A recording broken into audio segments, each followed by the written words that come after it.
Oh, you know what I love? Sports. Love sports. Sports. When it comes to Texas A&M. Where are you getting this information? Let me tell you. Welcome to TexAgs.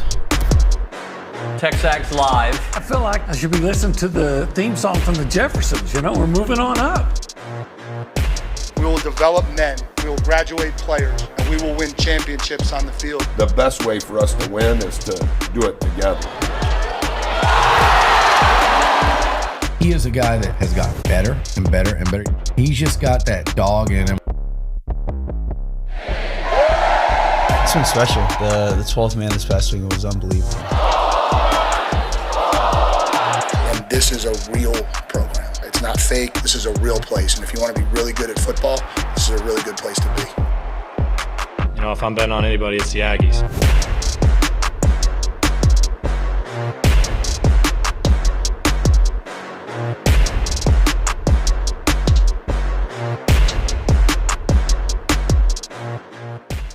And we're on TexAgs Live, I believe. We're on with a black screen. That's all right.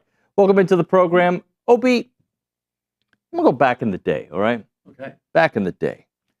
Let's say you were dating this girl, all right? She's awesome, Yeah. right? She's semi-awesome. And, and you guys have a nice little relationship going, but every once in a while, she's flirting with other dudes, right? And you find out she's on the Tinder Snap, and she's, Okay, well, back in the day, we didn't have a Tinder Snap. Okay, I'm just in an alternate universe. Okay. Right, and you find out from time to time she's on the Tinder Snap. I know that's not the name. I'm just being old. And you're like, dude, I thought you liked us. Yeah, I like to think in that situation, I like to think that I would have cut her loose. And then you guys have had some good times together. I mean, you guys have gone to some okay restaurants. You haven't gone far in those restaurants, right? You haven't you haven't driven far to like really good ones, but you've gone to some nice ones close by. And then the guy that she's trying to talk to, you don't know if he's interested or not, so she may be around. Yeah. Huh. But what if, should it matter if the other guy's interested? I mean, if she's looking, at somebody else, does it really matter if he's interested or not? Basically, she's telling me she's not interested in me or not interested in us. It's not you, it's me, OB. That's what she said to you. It's not you, it's me. I just need a change of venue. They always told me it's you. Well, the reason we're bringing this up is reports out that Buzz Williams wants that Maryland job, and nobody in College Station is surprised, right? Like, nobody's surprised that he's interested in another job. Reportedly. Reportedly. Who knows? He may, but sometimes reports are wrong. For a moment, I'm going to think to myself, be like, really, Maryland? Like, is that? Well, one coach has left here for Maryland. Yeah, I know. I was going to say one of the chicks that left me was named Maryland. But not Monroe, right? No. You're not that old. Anyway, look, this is not the first time that we've heard of flirtation for Buzz. I just think it makes the situation interesting for multiple reasons. It sounds like a clean break, a good time to move on for both parties, right? Mm-hmm. There's a lot I like about him. Well, here's what it is. If that's the case, if the reports are true, okay, let's always put that, because like Elko told us one time that he was reading about so and so being interested or being offered the A&M job, and he said, and I had the contract on my table. We were just finished up, and I'm laughing at it. I'm laughing at what they're saying. So reports can be deceiving. Sure. But I think of it as a divorce. And sometimes people don't get divorced just because what it'll cost them in the settlements. In the long, you know what? I don't want to pay this and that and give you the house and this and that, right? It's cheaper to keep her. Cheaper to keep. That could be a good TexAgs shirt. Cheaper to keep her. I think it was a good movie back in the 60s. That's a real movie? I think so. Oh, I think I want to watch that, the current version. Anyway, look. Since we're talking about back in the day. Yeah. There's a lot I like about Buzz. A lot. I love the young men that he recruits. I love how hard they play. But if he is interested in another job, okay, see ya. Like, I want somebody who loves A&M. I do. Yeah, that really wants to be here. And again, what if the reports are inaccurate? So we don't want to be burying buzz here, right? No, yeah. But I remember back, since we're going back in the day, I want to say maybe in the 80s, early 90s, Michigan coach Bill Frieder. Yeah. I mean, a Michigan team that would go to the Final Four, maybe win the national championship, maybe. But he had accepted a job with Arizona State. And Bo Schembechler, then also the athletic director, said, "Go. We don't want you here if you don't want to be here. Right. Go." So fired him, essentially, before the season ended, and Steve Fisher took over, and they went to the Final Four. Might have won the national championship. That might have been the 88 Ramil team, Robinson. Ramil Robinson It team. might have been that team. Yeah. But things are a whole lot different in sports now. Now you got buyouts and and huge. So I don't know. But again, we're reacting to if certain reports are true. Yeah. And Billy's been on top of it. Go be a premium subscriber. You can see his latest write-up. I think the last one was last night. Mm-hmm. I don't think he's put one up this morning. He'll be on the show at 10 o'clock. But again, it's kind of an awkward situation because I don't necessarily want Buzz to leave, but if he wants to leave, okay. It's different than Schloss, right? Yeah. It's much different. Very different than Schloss. Can Buzz recreate the quote-unquote magic, if you will, in a second chapter of this story? Because the first chapter was, I think, just ended, right, with all these seniors moving on. So he's going to have to start from kind of the beginning with Pharrell Payne and Solo. Yeah, and here's something. I'm not making any accusations. I've just raised a question. If, again, we don't know if the reports are true, but if it's true that you don't want to be here, would a coach, not necessarily Buzz, but would a coach that is at a place that he doesn't want to be, put his full energy into recruiting? And then you think about, remember, Lane Kiffin recruited a whole bunch of guys to Tennessee, left, and then tried to get those same guys to go with him.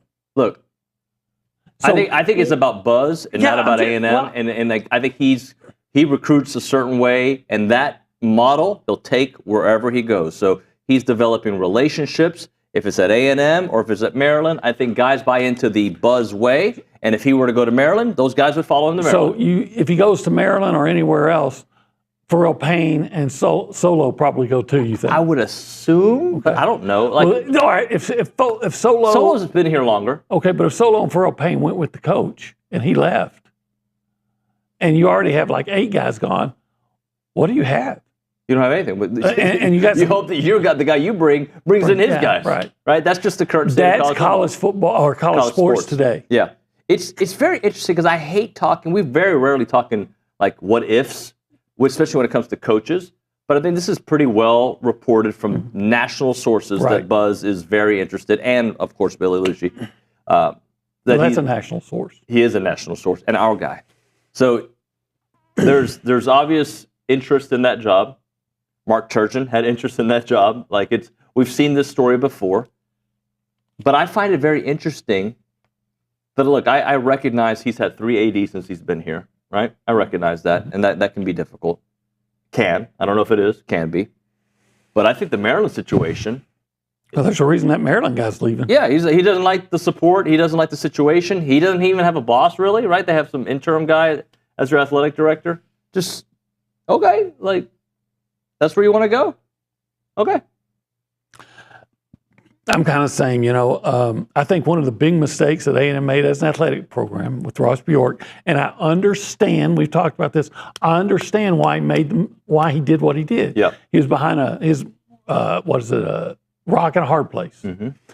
When LSU was making overtures to Jimbo, yep. And they overreacted by saying, hey, we're going to give you from $7.5 million to $9 million and re-extend your contract to 10 years, and suddenly, and it's guaranteed, and suddenly I don't have to do anything. I don't have to get offensive coordinator. I can bring one in, but I don't have to let him call plays. I can do whatever I want. And then you got kind of hamstrung, and you're in a position you're in now. So I don't know if that's even contract is even an issue. If Buzz is interested in moving on, does it have more to do with something other than his contract at A&M? I don't know. Maybe he feels like you can win bigger at Maryland than you can at A&M. Yeah. You know, they have won a national championship before. Who knows? Who knows what's the motivation? Who cares? To be very honest with you, if somebody wants to go somewhere and that's what they want, I got no problem with that part of it. Now, how you handle it and things like that, that's, you know, let me rephrase that. I did have a problem with Schloss going to Texas. I had a problem with that. But, well, he kept denying up until. Well, I mean, but still, going to Uriah, I don't like that. But whatever. If that's what he wants, again, we're going to keep saying if, but it looks like that's what he wants. It's going to be real awkward if he doesn't get that job. Right, because then you're coming back here. Well, I never said I wanted to go. Right. And again, we're still saying if these reports are accurate, that does make for a weird dynamic. And in a lot of places, what I was getting at earlier, a lot of places would just say, well, go, or look, you don't want to be here, we don't want you here. Except now with the guaranteed contracts and what you want to do with NIL and all those things, you really can't afford to have a coach leave while you still owe him tons of money. Look, there's a part of me that would like to see what Buzz does in Act 2, right? There's a part that would like to see, like, all right, now you've had these kind of players the last few years. Let's see what you do with kind of like a new crop of ingredients, right? Let's see.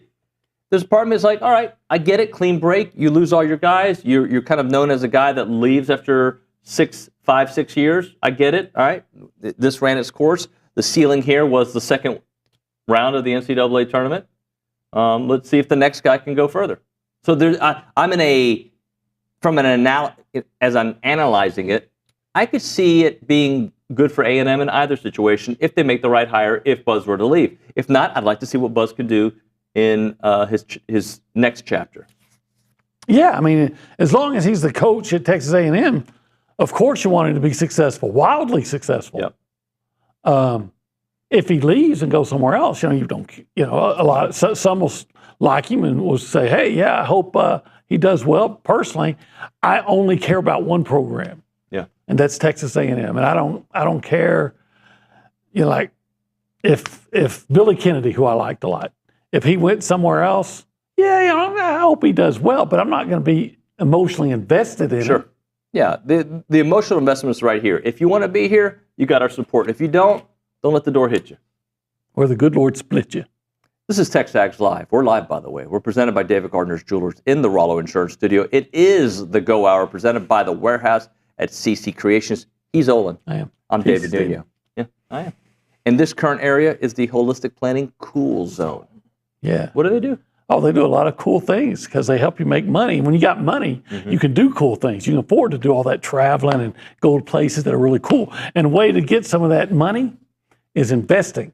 And then a way to keep a lot of that money is, with tax consultation and help. And then a way to keep some of that money so you can be prepared to retire when you're my age is in estate planning. They can help you with all of that. And part of the help in the estate planning will take you back to investing. When you can invest in pro sports. I like investing in pro sports, I think. Investinprosports.com is the website. Go check it out. If you want to be a part of the conversation, call us up, 979-693-1150. That's the Buppy's Catering hotline. You can text that number as well, 979-693-1150. We go around the room, left and right. Behind the glass is Nick Savage. Nick, good morning. Howdy, good morning, y'all. What's up? Well, not too much positive to take away from this weekend other than the softball team. Of course, they kept things rolling in the non-conference series. So I wanted to check in on our MLB Aggies, just see how they're doing. Bryce Miller made his first start of the season this past Saturday. He went 5 2/3 innings, gave up 3 runs, walked 2 guys and struck out 4. The Mariners ended up losing that game, so he got stuck with the loss there. For Michael Walker, he made his first start on Sunday. He went 4 innings, allowed only a run, and his offense let him down. He gets tabbed with the loss. The Royals lost 6-2 to the Guardians. And then A.J. Minter got into the game against the Houston Astros on Saturday, threw a scoreless inning, struck out a man, and walked a man. So, all the arms, not too bad. Just need a little bit of offense support for our Major League Aggies. But, yeah, rough weekend to be sure. Yep. Yeah. Softball, though. Softball just. I'm just keep saying softball. Dominated. Well, women's tennis had another win. I think the Dreamweavers. The Dreamweavers. I think men's tennis, but we'll get some updates. South Lake Carter's going to get to that in a minute. Yeah, let's go to South Lake Carter there at the Angry Elephant News and Social Center. Carter Adams in the house. What's up, happy guy? Hi, how we doing? Good. We be doing well. I'm glad. That was a fake laugh. Come on, you didn't have to. No, it was good. Okay. I like that we're riffing here. It's good. Thank you, good in the morning. Well, yeah, we'll start off with the softball. We've got some good news there. A&M swept LMU with a dominant 12-0 run rule win on Sunday, improving to 29-5 and outscoring their opponent 31-3 over the weekend. I bet the big hitting duo of Mac Barber and Barbara Mack probably had something to do with that. How did the Macs do? So let's see. So the Aggies scored in each of the 4 offensive innings played on Sunday, and Maya Perez, Amari Harper, KK Demet, and Allie Enright all had great weekends. Maya Perez finished 6 for 8, 2 home runs, 4 RBIs. Amari Harper had 8 runs, 5 RBIs, and 2 doubles, which were team-leading stats in all of those categories. KK Demet added her 7th multi-hit game, and Allie Enright extended her on-base streak to 13 games. We can't forget about Emily Kennedy, by the way, who tossed a complete game, 2-hit shutout yesterday with 5 innings pitched, 8 strikeouts, no walks on Sunday. Over the weekend, she pitched 10 innings, 15 Ks, 5 walks, and 1 earned run. It was her 3rd shutout on Sunday, 10th complete game, and 60th career win. They play Prairie View A&M Wednesday at 6, so a lot of stuff going on for Wish KK Demet was a pitcher with that. KK. I know, right? Yeah. Oh, well.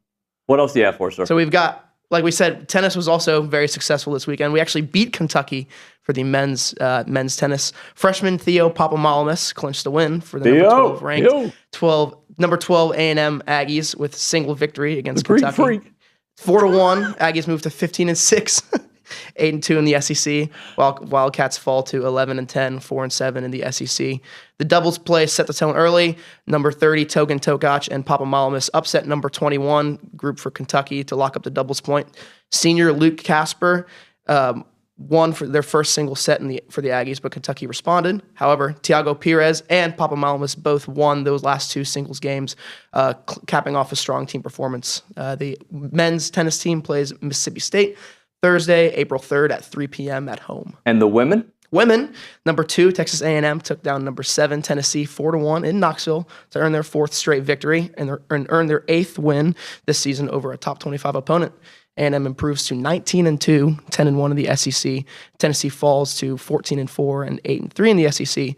Tennessee claimed the early edge in doubles. However, Lexington Reed was the first on the board for A&M, with Darius Menikoff, Luciana Perez, and the number 2 player in the world, Mary Stoyana, following to bounce back strong in singles play, rattling off 4 straight wins to seal the match. The Aggies return home to face Mississippi State at the Mitchell Tennis Center. Carter, good stuff. Thanks very much. Of course. All right, OB, when we come back, we'll have to do more on Buzz Maryland talk, right? Sure. We're going to touch baseball at some point. Okay. Yeah. Better offense. Yeah.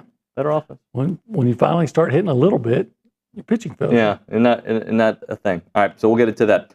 But if you are looking for a new job, or if you want to stay at your job, and you just want to talk it out, you go to 1775, because then nobody's feelings get hurt. Everybody's just happy to have good food and talking. Yeah, see, 1775 is kind of like the reason to be here. Yeah. You can have some of the best Texas barbecue some of the best barbecue in the world because it's Texas barbecue right here. I mean, you think they got barbecue like that in Maryland? No, they got some crab cakes, maybe you can eat some turtle, but you can't get that suckwent brisket like you can get it. Tell me more.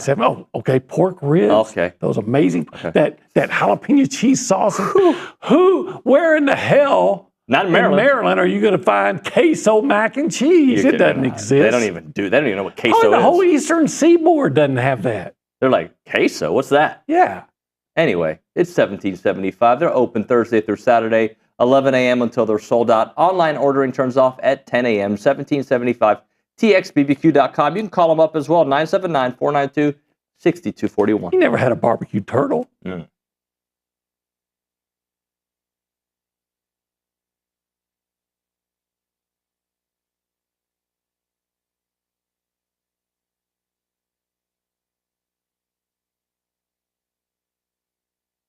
What's up, TexAgs? This commercial break is brought to you by my good friends over at Aggieland Chevrolet, the official automotive sponsor of TexAgs.com and me, Billy Liucci. Greg Gunn is the proud owner of Aggieland Chevrolet and invites you to visit the dealership to experience true Aggie hospitality. From their friendly staff to the experienced service team, Aggieland Chevrolet is TexAgs approved. Check out the dealership off of Highway 6 in Bryan or go to AggielandChevrolet.com and tell them Billy Liucci sent you by.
And we're back. TexAgs Live, presented by David Gardner's Jewelers, Rollo Insurance Studio. David, OB here. Go Hour, presented by the Warehouse at CC Creations. OB, we're going to get to some text probably in a little bit because people have some thoughts on YouTube, on TexAgs.com, and on the text line. But let's quickly go through what is going to be the Final Four Elite Eight breakdown. Auburn does beat Michigan State 70-64. That was a game that I thought Michigan State was done, especially when they were down 10 and Broom got hurt. And they couldn't get that deficit down. In fact, at one point I got up to 14, but they kept on hitting threes late and they made it interesting. 70-64. A Tom Izzo team is not going to go away. How about Houston just laying the wood on Tennessee? A lot of that was just great Houston defense. A lot of that was poor shooting. What did Tennessee was like? Started, I think, 0 for 14 from 3 points. 15 first half points, I think I saw. It's just they've been hit or miss, and that was definitely a miss night for them. Houston outscored them 30-14 in the paint. Houston looked good. Tennessee missed its first 14 three-pointers. Would have been nice. They missed a couple three-pointers against A&M when they were here at Reed Arena. Maybe Houston defended them differently. This is Kelvin Sampson's third Final Four, second with Houston. He's a hell of a coach. He is a hell of a coach.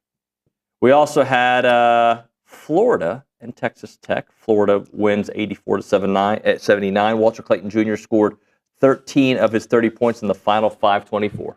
Yeah, the young man over in Baton Rouge texted me that night, and he said that he had placed a bet, and he took Florida and gave 4.5 points. And they were down. I think they outscored them something like, 18-2, something crazy down the stretch. So he pulled one out.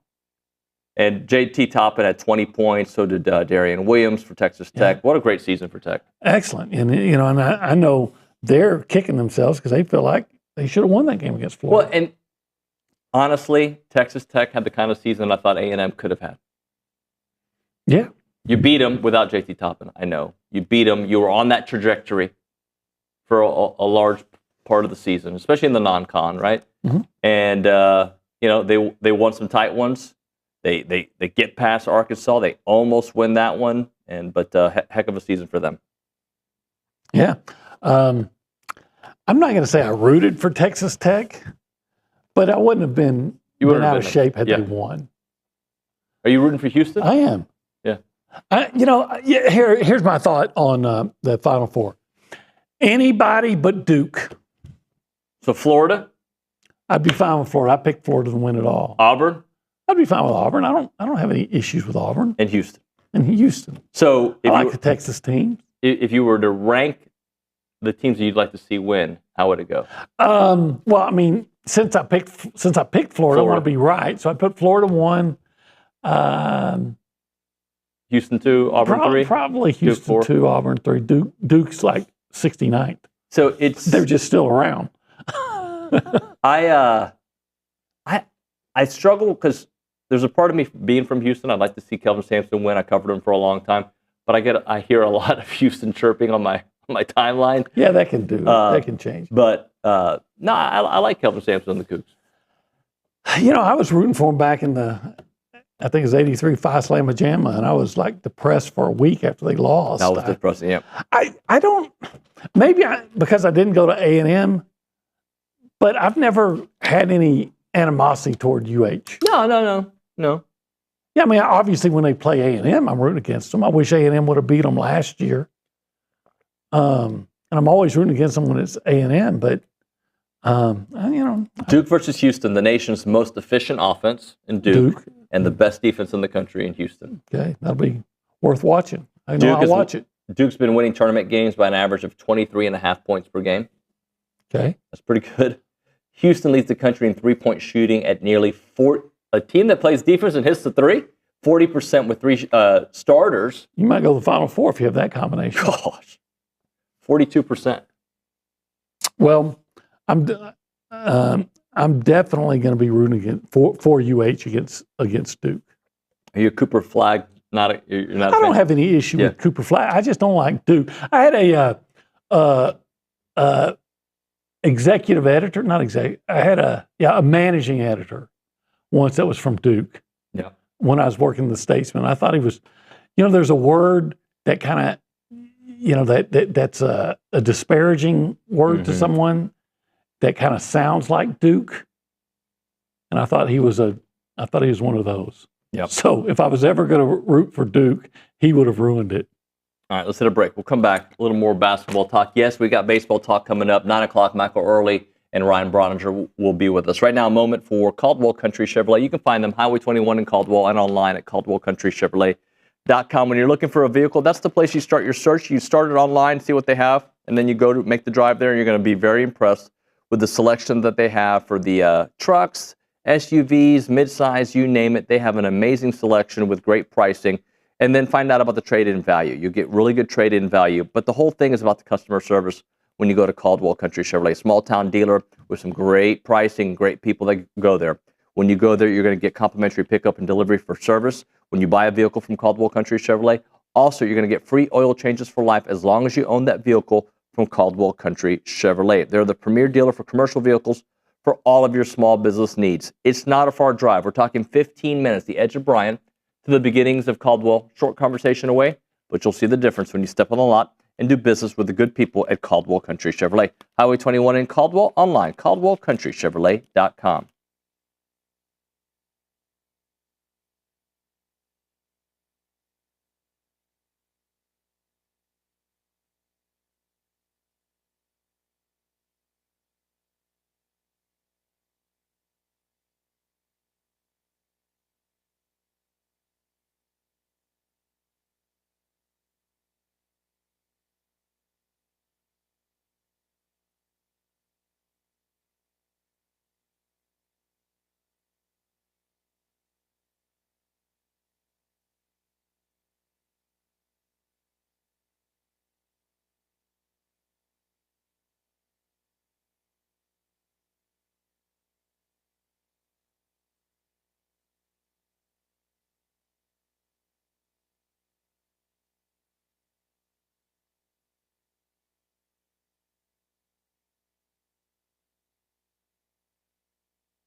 And we're back. It's TexAgs Live. We're presented by David Gardner's Jewelers. We're in the Rollo Insurance Studio. OB, David Nuño, Angry Elephant News and Social Center. Karcher, people have been sending some text messages. Absolutely. So we've got Jerry from Texas talking about the Buzz Williams situation. He says, good morning, guys. Talking about Buzz Williams, he's had some great teams, but there were some really close games, critical games, that he got out-coached that last Michigan game. He needs to come up with a strategy there to end stop on slot. We had the whole game, the whole day, and he couldn't do it.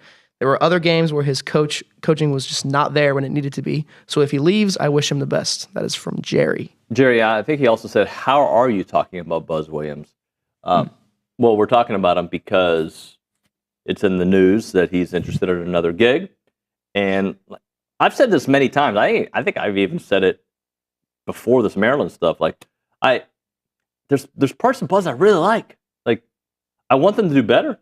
Who doesn't, right? Like, to me, making it to the second round of the NCAA tournament with a senior heavy team is not, ideal. And I said it last time, like Texas Tech had the kind of season I thought A&M should have had or could have had, right? Right. But there's a lot that I do like about him. Again, I think he builds culture, leadership, family, like the way they play basketball defensively. Offensively, I would like to make some changes, but I like the way they go about their business. They're a team that you can like in this world of college basketball, college sports, it's not often you get to watch guys at the same program have success and stay. That is all success for Buzz. Yeah, we've talked about how he's done really well in transfer portal, and he's brought in good guys, like you've mentioned before. I mean, not just good players, but good guys. Yeah. They do play hard for him. He has his style, and we can argue whether or not that style is conducive to having a long-term success at a high level. Meaning, the second weekend and beyond in the NCAA tournament. But you certainly haven't been embarrassed by him. The thing is, hey, you want to get into the tournament. And when you get into the tournament, then you want to start winning a game. And when you win a game, well, then your fan base wants to see you get to the second weekend. And if you have success there, then it's like, well, why can't you get us to the Final Four? Rick Barnes, right? And other coaches. And then it's going to be, well, if you don't win the national championship, there's always another carrot. But I don't think the carrot of getting to the second weekend was outrageous or unfair this year. No. I mean, if not this year, when? Exactly. Carter, what else? So Calvin 1 on the TexAgs forums says, our leadership has been lacking over the past 10 to 15 years. Everyone's got to be on the same page to be successful. Only the AD has been consistent. Obvious, Schloss, and Buzz had issues with the new AD, who was brought in as a money guy after leadership agreed to $95 million with Jimbo, decided to pay him to leave, leaving Sea of Red for athletic department. Well, I would disagree that the AD has been consistent. Yeah, especially when you've had, How many since you've been in the SEC? Right. 5, 6? Well, you had 3, right? Well, 4. Eric Hyman. And then Scott Woodward. That's right. They were back-to-back, yeah. And now Trev. 4. But that's 4 in, 12 years? Yeah. So there's not a lot of stability there. And then you ask yourself, why? And 3 since 2018? When did Woodward leave? 2019? 2020. 2020. After the 2020 season, because that's why Woodward's already gone. Yeah. So maybe it was 19. Yeah. I don't know. I just know he's gone. It all runs together to me. But 3 here in a short while. And, hopefully Trev is here for the long haul. Although if they ever come up with a new college football plan with a commissioner, I'm sure he'll be interested in that. Trev has been on the job for a year.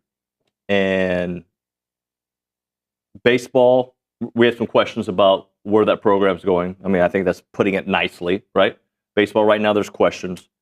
Basketball, we have questions about what's going to happen at head coach. He did bring in the Fly Sports deal, which is historical numbers for any athletic program, right? So he's had two real moments. The hiring of Mike Earley, which I don't have a problem with. Especially at the time. At the time, right? At the time, based on the information we had, it was the best way to keep this team. He went after Tony Vitello. Yep. You couldn't get him. and you say, okay, what is it going to take to keep the nucleus of that team that almost won the national championship together? And they made it pretty clear they'd be hiring early. Okay, well, so let's take a gamble and see if by bringing back Grahovic and Lavalette and Kent and all those guys, if you can do it again. Yep. So the gamble in itself made sense to me. If you can't get the star guys that you want, all right, let's see if this new guy with that team can have a certain success. And if he doesn't, you move on. Right. And then basketball-wise, we're about to find out. If Buzz ends up staying, what kind of relationship those two can put together here over the next couple of years. And if Buzz leaves, all right, what do you do? Do we upgrade at coaching? What you do is, all right, this is only Olin Buchanan's opinion. I've got no insider information, and some people are going to say no because of his I know where you're checkered past, but you do everything you can to get Chris Beard out of Ole Miss if Buzz leaves. And I think Texas guy, he's from Texas. I think there's an allure to come back to Texas for Texans. So I think you'd have a real chance to pry him away from Oxford. And he's an outstanding basketball coach. And yes, you would put in some provisions in a contract saying, hey, if you have any issues like you had at Texas, you're fired with cause. Can't have it. But he's gone to Ole Miss. He's done well. Hadn't had any issues there. So if that job came open, I would put all my resources into trying to get Chris Beard. But that's just the Olin Buchanan opinion. If you remember, I think it was right around this time. If I'm wrong, fact check me, guys. But a text just came in. Is Buzz really rumored to leave? Oh, yeah. It's all over the place. But a year ago, Coach Cal, let me rephrase that. Muss left Arkansas for USC. Yeah. And what Arkansas did was, I think they upgraded at coaching with Coach Cal. I do too. I believe that too. It always provides, no matter, unless you're getting John Wooden, there's always a chance to upgrade at the position, right? Like, it doesn't mean you're going to upgrade. It doesn't mean it's going to work. I thought from Sumlin to Jimbo was an upgrade. It didn't work out the way I thought it should have worked out, but you had an opportunity to upgrade. I think you had an opportunity to an upgrade with Mike Elko, right? You got the guy that you wanted based on the candidates that were still left, because Kalen DeBoer was going to Alabama. Right. So you have an opportunity, if Buzz leaves, to upgrade. And if he stays, he's got an opportunity to start Chapter 2 with a completely different style of basketball. I don't know if that will be the case, but he can do that. Yeah, I don't think it'll be the case. I mean, he's been doing pretty much the same, to my knowledge, pretty much the same approach his whole career. So, and he feels like that formula works. He has gotten into the Elite Eight before somewhere else. We don't care about that. We care about what you're going to do here. He's gotten close, very close. Had a 10-point lead at Michigan, 10 minutes ago? Yep. Took UH into overtime, so he's getting close to that second weekend. But next year, like you've mentioned before, you got 8 players to replace. Of those 8, to me, maybe 3 of them matter. Obviously Wade, Henry, Anderson, Garcia. I think a lot of the other guys, I'm probably missing somebody, but that I should have mentioned, but I think a lot of those other guys, you can find guys like them every day. Yeah, but those 3 were cornerstone pieces to what he built here the last 3 years. Right? More than that, yeah. Yeah. I mean, one of them's got his jersey up in the rafters now. Yeah, he sure does. Carter, anything else from the text line or the YouTube page? Yep, so Connor on YouTube, just real quick, he says, I don't know why Buzz wants to leave. Is it because of replacing 8 seniors? You play in the best basketball conference and at A&M, who doesn't have the most insane basketball expectations?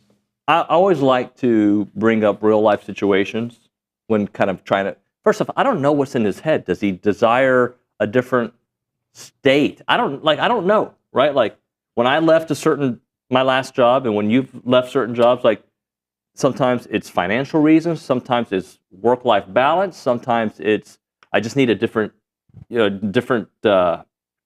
it called? Just a different obstacle in life. I just need a change of scenery, right? Like, so everybody's got their own reasons.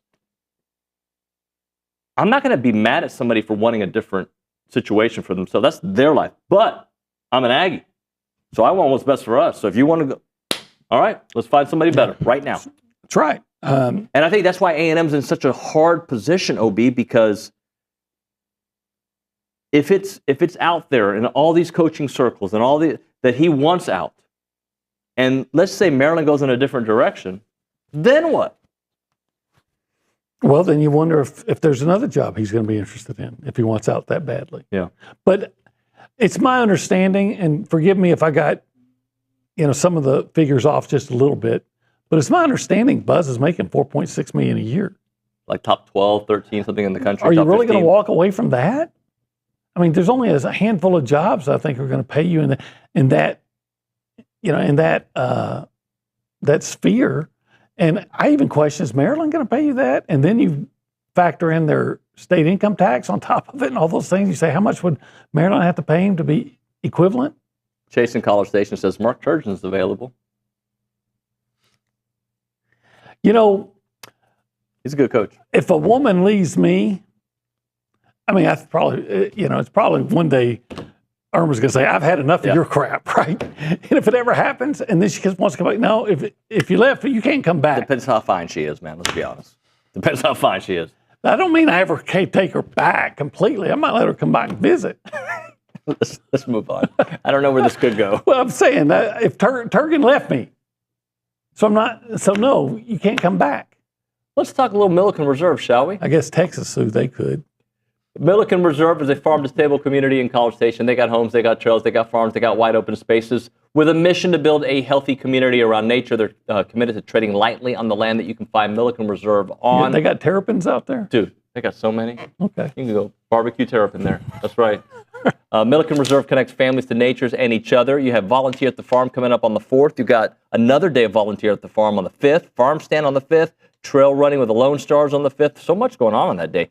A day at play, outdoor games, like little kid games that OB can play in. That's from 9 a.m. to 12, Gardening 101, starting at 9 a.m. on April the 8th. If you want more information on all these awesome events, what you need to do is go to millikenreserve.com. That website, again, is millikenreserve.com. Go check it out.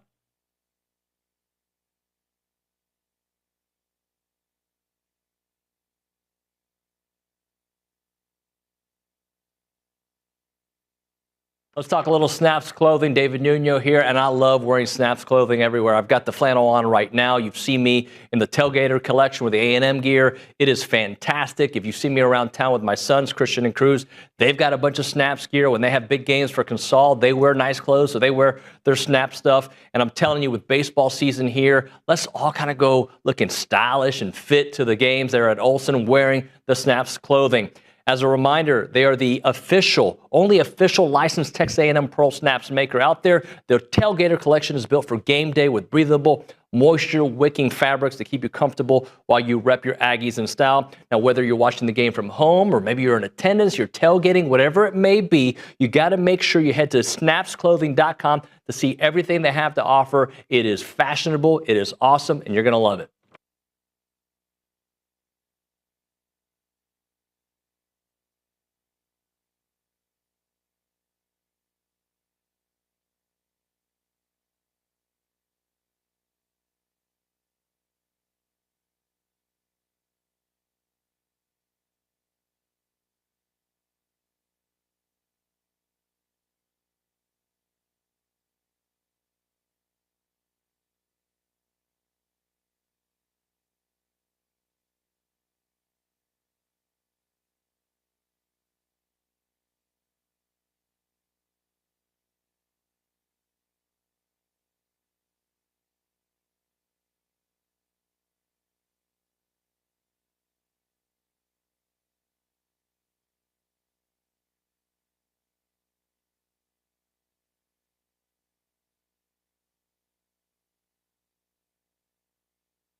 We're going to take it easy, OB. Yeah, it's been a slow ride. Look at that. Well played, sir. Do you know the band that does that? Tell me. Foghat. Foghat. Foghat. Isn't that like a character on the way cartoon? too much. Looney Tunes? No, it's a hell of a band. I wasted too much time in my youth just, watching movies and listening to music and probably watched too much MTV. You were a big MTV guy? I remember, Downtown Julie Brown? Even before her. When it came out, I liked Nina Blackwood. Nina? When it came out, these guys don't know about MTV. I was probably 19. I can remember my stepfather reading the paper, and I'm watching a Talking Heads video of my stepfather move the paper and finally said, Olin, and I'll clean it up, make it G-rated or PG. Olin, turn that crap off. But I loved it. Was it Blondie was the first one? Blondie? Now, the very first video shown was Video Killed the Radio Star by, I can't remember what that band's called. Yeah, that's right. Let's go to the Angry Elephant News and Social Center. Carter, tell us something else that people are saying. So Shane in South Carolina says he's got 2 orders for a new coach, Billy Clyde. I'm curious to hear what you guys... I love Billy Clyde Gillespie. It's been 20 years. Yeah. Plus, I love him. You left me. Can't come back. Yeah. You come back and visit. And can't come back. It's been 20 years. But it's different. I mean, he got approached by, the big dog, the ultimate siren. I wasn't mad. I was sad he left, but I wasn't mad at him for taking that job. Because you kind of got it. I got it. Like, yes, Kentucky. I get it. But wouldn't it have been better for you had you stayed here? Oh, 1,000%. And I thought it at the time. I mean, Eddie Sutton was a legend at Arkansas and at Oklahoma State, and yet that Kentucky thing chewed him up. Yep. No, I thought at the time, they'll build statues for you here, Billy. Yeah. You go to Kentucky, you have to win a national championship. And even, by the way, winning one can get you fired. And imagine how more, because he was going to get a huge contract, imagine how even more beloved you would have been if you would have said, I don't feel like Kentucky's a step up. Yep. Even if it's a lie. But what I remember around that time, he was also interested, or there was interest from Arkansas. Mm-hmm. And that one would have hurt. That one I would have had a problem with. I recognized at the time Arkansas was a better program, but I understood Kentucky. Yeah. Hopefully we can find a coach, and hopefully we have one, that wants to be here. We need our new version of Shelby Metcalf. By the way, Coach Elko not only wants to be here, wanted to be here. Yeah. And I'm glad he's here. Yep. And I'm very optimistic about Mike Elko, but we're talking basketball now. Yep. And I want A&M to be. I love basketball. I love college basketball. I want A&M to be really good at college basketball. Who's like a Kelvin Sampson out there that maybe things didn't work out somewhere, put him in the right environment? Colonel Sanders? No, it's kind of like someone you're working on there. If that came to fruition, let me tell you something. If Buzz leaves, and Buzz, I hope you don't, but if Buzz leaves, I'm not going to shave until they hire a new coach. That might be our show policy. That's going to be my way of saying beard, if Buzz leaves. I don't know what I want right now. That's a weird position to be in. I don't have a problem with Buzz staying if he wants to be here. I don't want him to stay if it's because, this one rejected me, so I'll stay with you. I don't want to be somebody's second choice. It's not you. It's me, OB. Yeah. They always say it's me. Every woman that left me said, it was you, OB. It's not me, it's you, Olin. Actually, Buzz is going to say that if he ever leaves. Actually, it was Olin. It was Olin. It was Olin. I couldn't take it anymore. Everybody else does. Thank you. Appreciate you, sir. When we come back on this show that we call TexAgs Live, Michael Earley will talk about the weekend against Kentucky. Brauninger will be here. It's TexAgs Live.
And we are back here on TexAgs Live, where we're presented by David Gardner's Jewelers Rollo Insurance Studio, hour number 2 of the program. Time for our weekly conversation with Michael Earley, brought to you by Duck Camp. At Duck Camp, we know the best moments happen out there on the boat, casting a line, or hauling the catch of the day. Be sure to check out Duck Camp's new spring hats like the fan favorite crawfish hat and the redfish hat at duckcamp.com. David Nuño, Ryan Brauninger here to talk some baseball. We go to the Buppies Catering Hotline. We're joined by Michael Earley. Coach Earley, good morning, sir. How are you? Good morning, guys. How are you? I'm okay. So obviously I know it's devastating to lose games, and there was obvious progress this weekend, but yesterday you said it's not good enough. Do you feel like it's close to being good enough? Yeah, I do. I mean, and I'll always feel like that. So it's just, definite progress. I mean, it's, that's the tough part, right? Like you feel like you found a little bit offensively and you battle back in a game, you battle back in another game, and just, in the end, you got to win the series, right? And we didn't do that. So, I mean, you want to be better, you want to keep getting better, which is good, but you got to, where we're at in the situation we're in, you got to continue to win baseball games. So, no lack of heart, no lack of compete. We just got to, you got to win, simply got to win. And, we didn't get that done this weekend, and we needed, at least one more game. Coach, I know that the starting pitching deserves a little grace. But when you go back and you look through all three starts from Prager, Lampkin, and Patton, was there one thing that stood out about it? Was the stuff down a tick? Did Kentucky do a great job with their plan? Like, how do you kind of digest what happened on the pitcher's mound from the starters? Yeah, I give full credit to Kentucky. I mean, the stuff minus, Lampkin hit some guys, but I mean, the stuff wasn't down. They threw strikes. Prager threw a lot of strikes. That was a complete hat tip to them. Like they were, that was a really good offense this weekend, and they did a lot of little things right. And they just, they did hit some balls hard. They found some hits, but they were all over the barrel. They competed. No, I mean, I think our guys filled up the zone. I think I said it yesterday. I'm not going to get mad at pitchers for giving up hits. You don't want to scare them out of the zone. So. That's the tough part about pitching is you can do everything right, and it's in baseball in general. So no, I mean, stuff wasn't down. They just they got hits. I mean, credit to Kentucky. And then as you go forward with some of the bullpen decisions you're going to have to make, obviously Caden McCoy again strong in a short stint. Caden Wilson I thought was his best outing in a while, and then Weston Moss has clearly separated himself. So. As you go through the back half of this SEC schedule, and we all know what the road schedule looks like and what these games are going to be, there's going to be highly competitive, high leverage spots all through the 9 innings. So how do you go about kind of maneuvering your bullpen depth chart, and then how you use Weston Moss? Yeah, I mean, it's like with Weston, you would love to have him on Sunday, but is there any chance to take him out of that game on Friday when he's rolling and you can get a win? And that's, you want to get the win, and you feel like you can get one more. So I wish I had him, but I don't regret using him at all. Just with, the performance was dominant, and we needed it. And you still expect the other guys to pitch the way they're capable of pitching, and they haven't. But yeah, Cade McCoy just continues to move himself up, and he's going to continue to get more opportunities because he's flat out earned it. And we got to get these other guys back on track to being strike throwers like Clayton Freshcorn. I mean, the reason we brought him here and what we've seen, since he's been here, except recently in the games, is he's an elite strike thrower. He's still that same guy, so we're just going to get him back right. And I still see the best version of every single guy, so we just got to get him to that point and make sure we're getting everyone. You want to click on all cylinders, right? And that's just not the case. So we got to make sure as we shore up one part, we can't take a step back in another. And but yeah, I mean, we're going to throw some different guys out there. You only got so many to attempt it with, but. Yeah, I mean, Caden, I'll leave it with, I guess, Cade McCoy is definitely continues to prove that he deserves the baseball. And then offensively, I know you guys had put in a ton of work and kind of not refreshing your approach, but kind of, I guess, hammering home the points that you and Coach Longley make as offensive coaches. Obviously, it manifests itself in some big run outputs, but overall, I guess were you more pleased at the swing decisions and obviously the quality of contact? Yeah, I mean, it was definitely progress. It was for me. It's a little I want to. They did a good job, right? But it's now we're back up to the level of expectation and what we expect. Now let's continue to do that and continue to perform. But yeah, I think they did a really nice job. I mean, coming off the weekend we had prior and the strikeouts and just consistent competitive at bats 1 through 9 through the order. I think that was a complete 180, and they did a really good job. And now that's always been the expectation. So you got to continue to play at that level and then some. And I think I'm going to ask you, is it more frustrating that it's a baseball execution thing? Because when I watch your guys play, when I watch the interactions in the dugout, and you've made note of this a couple of times in some of your post games after losses, that it's not a competitive nature thing. Like, your guys seem hooked up and engaged with not only the game of baseball, but amongst each other in the dugout. So, is there hope in that these guys really haven't lost that competitive edge yet? Yeah, for sure, and they won't lose it. They won't lose it. That's something that'll stay whether we win another game or not, which we will. But they're always going to compete. They're always going to fight. Like, there's no.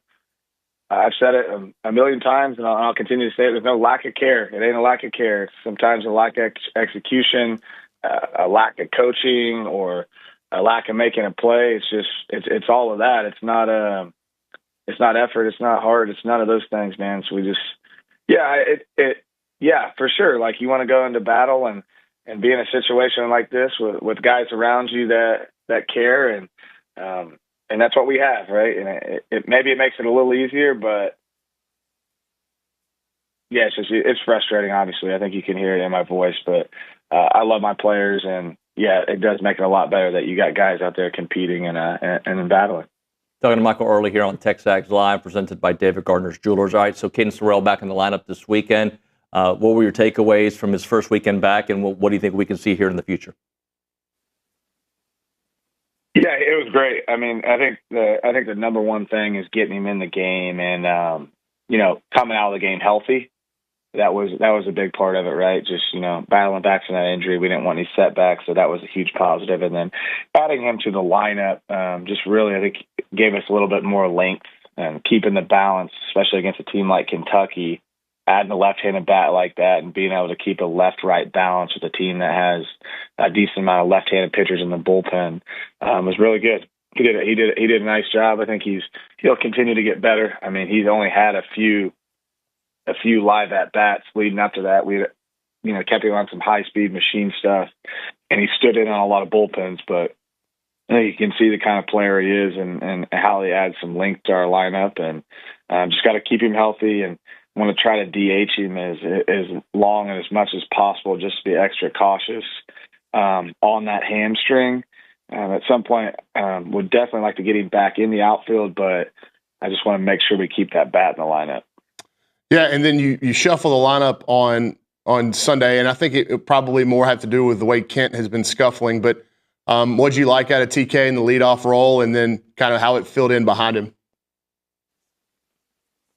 Yeah, I just like the balance it gave us, especially with them starting a left-handed pitcher. And TK's been really good.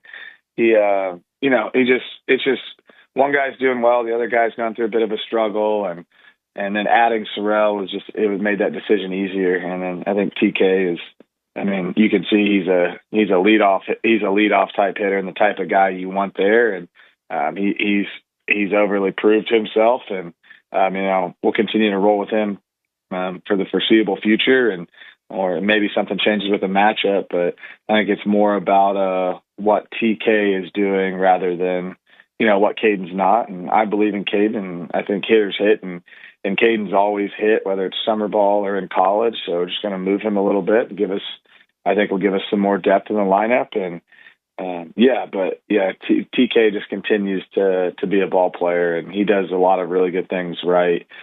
Just at the plate with his swing decisions and the pitches he swings at, and then when he gets on bases, I mean, he can really run. And then it felt like a common theme for you guys was you'd score, and then you were unable to get a zero in the next half inning, whether it be a starter or a reliever. And in the rubber game yesterday, I thought there were key points where you guys start cutting into that lead, and then it's a couple of guys on early in an inning, and Kentucky's able to get a big hit or scratch a run or two across. Just Like, I know how hard that is and how disheartening it is in a game to have that continue to happen.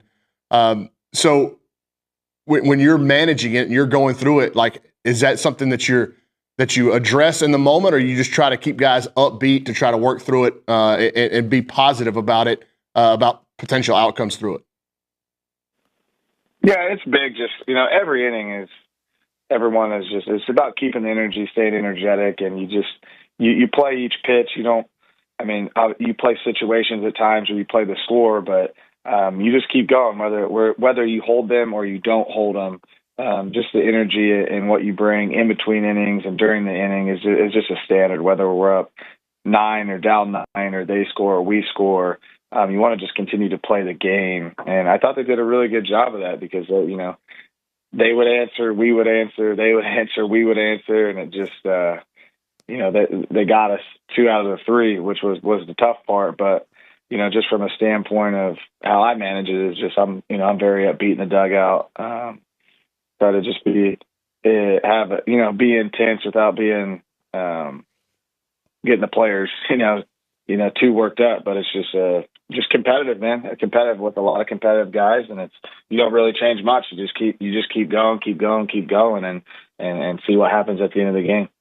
And then I want to go through. There was a late inning instance where they got bases loaded. You guys are trying to come back as a ground ball hit to Gavin Cash. He gets caught in between his decision making, and then the next hitter, you guys bring the infield in and get the home to first double play. Just kind of take me through that sequence of where Cash was positioned, what he should have done with the baseball when he caught it, and through your lens, kind of ingesting that.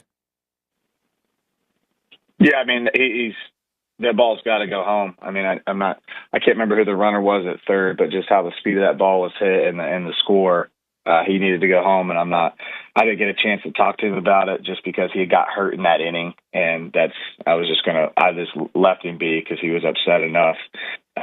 So yeah, he's got to go home there. And then, we brought him in and our pitcher executed the pitch, and we executed that double play, which was huge. But yeah, on his ball, just how it was hit, speed of the ball, he's got to immediately go for there just to cut off the run and not worry about a double play. Coach Earley, how hard has this been for you? This is supposed to be a glorious part of your career, right? The last few months, you've the high of becoming the head coach of a nationally ranked program to the struggles this year. Do you even have time to reflect, or is it just looking ahead no matter what? Yeah, I'd be lying to you if I said it's not tough, but I'm telling the truth when I knew this job wasn't going to be easy. I knew it wasn't going to be, it's not all roses, right? And that's the part, for me, I definitely don't like losing, but I like challenges, and I like figuring stuff out. And I think you find out who you are, who the people are around you, and who your team is when times are at its darkest. And that's what I like about it. I don't love being in it. I don't love having to like that, but yeah, it's challenging, right? But I think challenging brings out the best in people, and there's no quitting me, and there's no quitting my team. So we're going to continue playing, and hard is what it's supposed to be. What they say, if it weren't hard, everyone would do it. So I love my job, and I love my players. So we're going to continue to go out there and play our tails off. Coach Earley, I appreciate your time, sir. Thanks very much. Thanks, guys. Michael Earley on the Buffy's Catering Hotline. We'll come back with more with Bronny, talk a little baseball before we talk to Tom Hart. And we've got some text messages to get into as well. Right now, we're talking Rollo Insurance. The difference is real. They're an independent insurance company built around educating you on exactly what you're paying for. They do the shopping for you so that you can accomplish all of your insurance goals.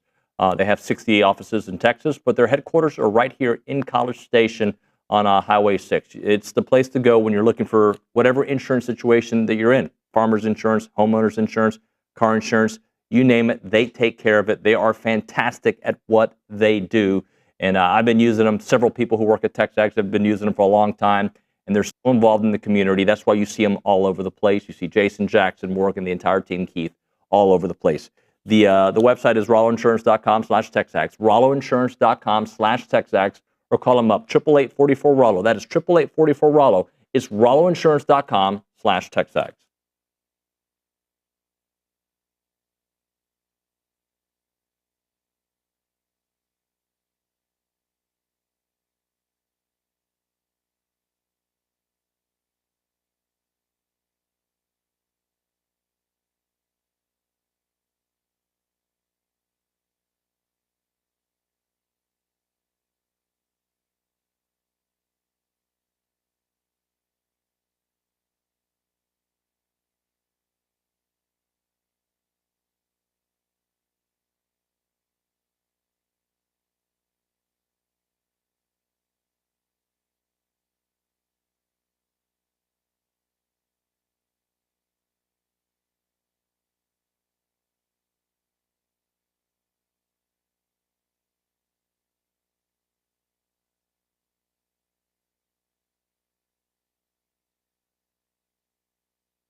And we're back, TexAgs Live, presented by David Gardner's Jewelers, Rollo Insurance Studio. Bronny's here with us, David Nuño, on a Monday morning, March 31st, 2025. Bronny, I want to touch on this and then get to some baseball, but we're all frustrated when it comes to Aggie baseball. Everybody, okay? The product is not good enough. I agree. I think Coach Earley and the players would say it hasn't been good enough. They would all agree, right? But I'm not going to be here and be mean to a guest on our show just to show passion about a question. I'm not. I think criticism is fair. You can decide, you asked a question about cash defensively. Look, that's fine. That's in bounds. Out of bounds is loaded questions to be mean and question people's desire and if they're ready to play. That I'm not going to do because that's not quantifiable. We don't know. There's nothing you can prove answering either way.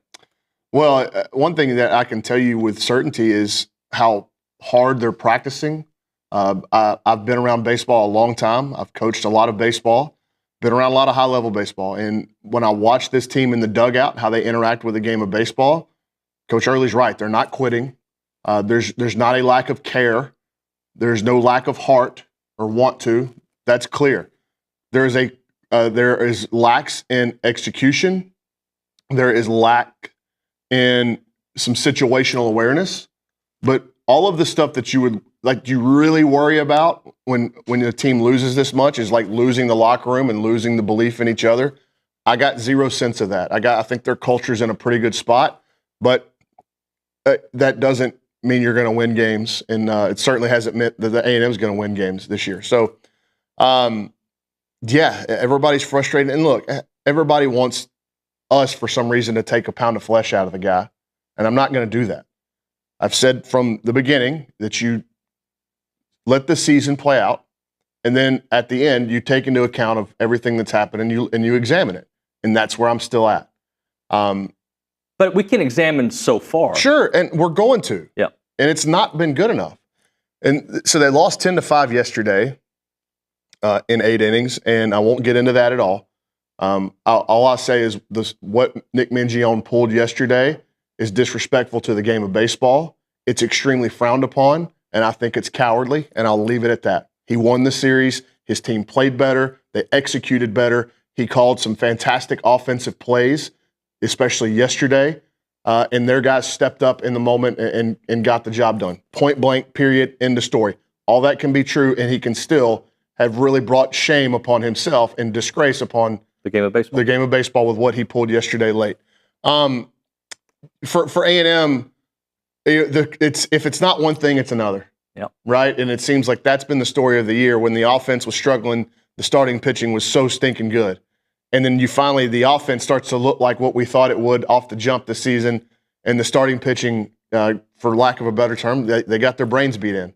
And you credit to Kentucky for that. Their 2-strike plan was sensational. It was so good. They get hit by pitches. That's what they do. And so with 2 strikes, they are on top of the plate. And A&M has shown a propensity this year with those starters to throw into right-handed hitters late in counts, and they're able to stick it in there, and it's a strikeout pitch. Lampkin's been incredible at it. So is Prager. Miles Patton will go in there, not as much, but Miles Patton will go in there. Kentucky basically said, we're going to stand on top of the plate, and if you go in there and we're not moving, so it's either going to be strike 3 or you're going to hit us. Yeah. Because there wasn't much wiggle room between the plate and the hitter. So there wasn't going to be a ball in there. It was either going to be a punch out or you're going to hit them. And that's exactly what we saw. And it was a huge offensive weapon for Kentucky. You got to credit their staff for doing that. They've been doing that all year, right? And their kids bought into it. And A&M hadn't had a problem hitting guys, especially those starters. And they plunked a bunch of them. And then it also, whenever A&M had to go out over the plate, Kentucky hit it. And so I was impressed by their offense, way more so than I thought I would be coming in. Their shortstop is a sensational player as a true freshman. For A&M, you got big questions now. I mean, with the bullpen outside of Weston Moss and probably Caden McCoy. And Caden Wilson's outing yesterday was really good. He was a little unfortunate. He gave up a 2-run RBI single after he was brought in a really tight scenario, and the ball was beat into the ground just into the 4-hole. So it was a little unlucky, but that was good to see out of Caden Wilson as well. There's been no consistency outside of Weston Moss in the bullpen, who was sensational on the weekend. And Caden McCoy is obviously making steps in the right direction in terms of trustworthiness out of the bullpen. But outside of those two right now, and maybe Caden Wilson, you're going, man, we still just don't have a lot of answers. And so you're going to have to start making decisions on how you use Weston Moss, when you use him, how much do you use him, can you try to get him to impact 2 games? I agree with Coach Earley that on Friday night there's no way you could take him out. It was a chance to win the game in the way he was rolling, but it did affect your bullpen the rest of the weekend. You mentioned that these guys are still bought in. They're all together. And I know we can't point at a date. By this date, but at some point, that seems to me that could be fractured, like especially with what's ahead schedule. Absolutely. And that's where you worry about things going really off the rails, is when the team loses belief in each other. They lose belief collectively in themselves. And the here we go again mentality takes over. The one thing you can say about A&M is, even as bad as they've been, that all these games are competitive. Yeah. All the losses are competitive, every single one of them. They're not getting their doors blown off. So that's where you hold what little hope is remaining. But with this schedule upcoming, man, like they're 1-8 in league play, and you're going to have to get to probably 14 because your RPI's in the hundreds. You're probably going to have to get to 14 SEC wins. So can they go they need 13 wins over the next 8 weekends, 7 weekends? Well, look, it doesn't feel. Can they go 13-8? Can they? Sure. Mathematically and talent-wise, but it doesn't feel like they can. Right. Right now. No, I have no reason to believe they can turn it around. And this is a point I brought up last week. They haven't played a complementary brand of baseball in any way, shape, or form all year. If the offense is going and the starting pitching's going, then the bullpen and the defense struggle. And that to me, and you could mix and match all those. When the offense goes well or is going bad, the starting pitching's elite, the bullpen's elite, the defense struggles. When the defense playing well, you get no off. Like that's the definition of a bad team, when you can lose multiple different ways. Sure, and you can. Last year you proved that you could win in a lot of different ways, and that was a sign of a great team. Yep. So yeah, man, like they're up against it, and with this schedule upcoming, I don't know where. On the road in Knoxville, like what's the expectation there? The team, by the way, that beat you in the College World Series. Remember that. Yeah, but this isn't like this again. But you're like you can't go back into like a want to and passion thing. That's not what's missing here. No, you're right. The baseball execution part is what is missing here. From several areas. Sure, and you don't know which area the execution is going to lack every night you go to the ballpark. Well, because the offense was not the issue this weekend. No, not at all. And look, defensively, they made 4 errors on Friday night. 2 of them were by Ryan Brauninger, who I thought had the worst outing of his life. He's earned a ton of rope. He's earned a ton of grace. He had a stinker. Yep. Okay, so he made 2 errors while also getting beat up on the mound. 1 error on Friday night was in Sawyer Farr in left field. Okay, like a little bit more forgiving of that one too, because it's a kid playing a new position who, by the way, made a pretty decent account of himself out there with running and catching fly balls on the weekend. And then the last one was a legitimate error on Caden Kent. I think it was his 2nd of the season. So the defense on Friday, 4 errors, but I was pretty okay with how they played, and especially considering some of the double plays they turned. And then they didn't have an error until the last inning yesterday on a ball that Ben Royo makes a really nice play on, spins to fire it to second base to start a double play, and it's a low throw, and Kent can't come up with it. But the defensive positioning and then the decision-making by Cash at first was massive in that last inning. Yeah. Massive. When I look at where Cash was playing on that ball, it was hit pretty well, and you have to know your runners. And we've talked about that, red, yellow, green runners. You got to know where they're all at in a bases-loaded situation. And when he fielded it, if you're going to throw that ball home, I'm fine with it. You're only going to get 1 out. Again, fine with it because the out is going to be at home. But if you're not going to immediately throw it home, you got to immediately throw it to the middle of the field to second base to try to turn a 3-6-3 double play and get out of the inning. He got caught in between. He was positioned behind the baseline and got caught in between on where he was going to throw the ball, and you got no outs on a ground ball to first. When you either should have gone home to get the force out and cut down the run, or immediately thrown it to the middle to try to start a 3-6-3 or a 3-6-1 double play to get yourself out of the inning. And my only question is after that was the run to put them up 5. So greater than a swing away, right? There's no 5-run play in baseball. My question was, why wasn't the infield in the hitter before? Because you brought him in right after that happened. Right. And you got the 6-2-3 double play on a ground ball to Kent. So I just like that kind of stuff is not why you lost the game, but it's kind of to me, it's a depiction of something that can be cleaned up, that can put yourself in better position. Is this, I feel like it's too early to bring it up, but it is what it is. Is this the biggest monumental collapse you've seen at A&M in the last 20 years? Yeah.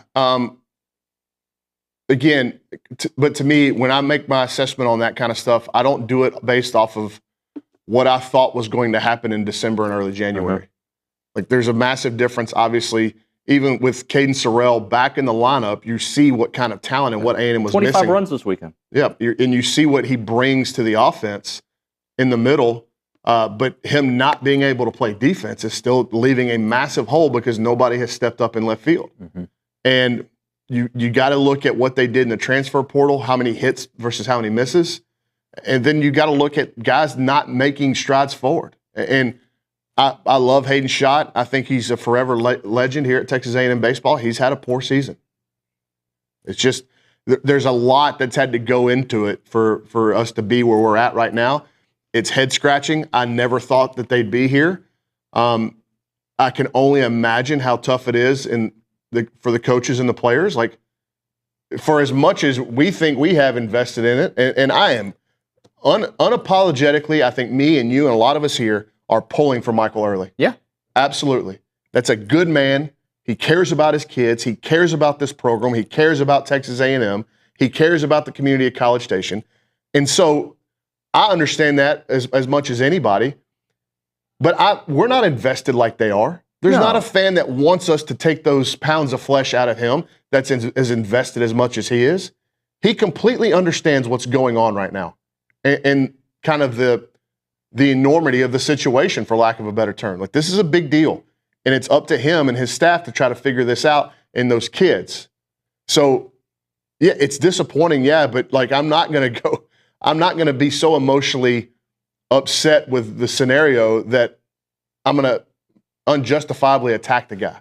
Yeah, no, and we've never done that. We never will. And the whole situation just sucks. It does. At the end of the day, and it sucks because, and I'm going to be very honest, everything that has happened the last 10 months.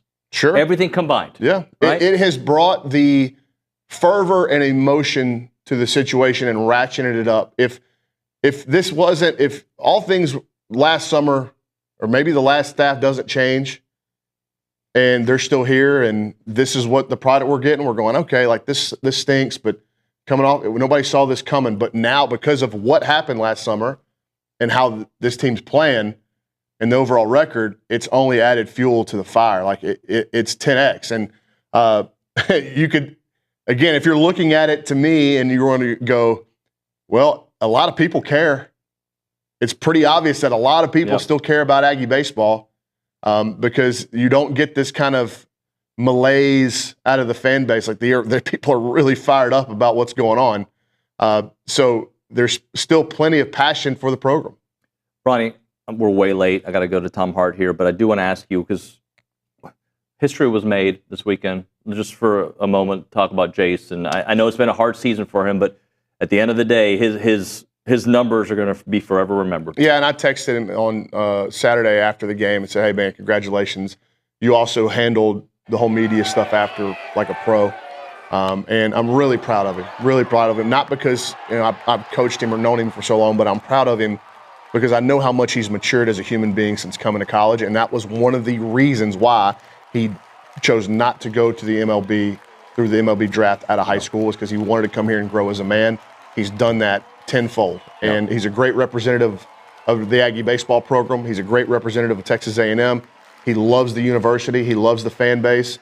And deservedly so, he will now forever, without question, be mentioned among the greatest to ever wear the uniform. Thank you, Bronny. Yeah. All right, when we come back, Tom Hart. Right now, we're talking Bird Dog. They're an Aggie-owned and operated company creating access to hunting opportunities. I want you to think of them as an Airbnb for the hunting community, right? If you have land, they can get hunters on your land. If you're a hunter trying to find some cool adventures and want them to handle all the logistics, they'll do that for you. That's the beauty of Bird Dog. They set it all up.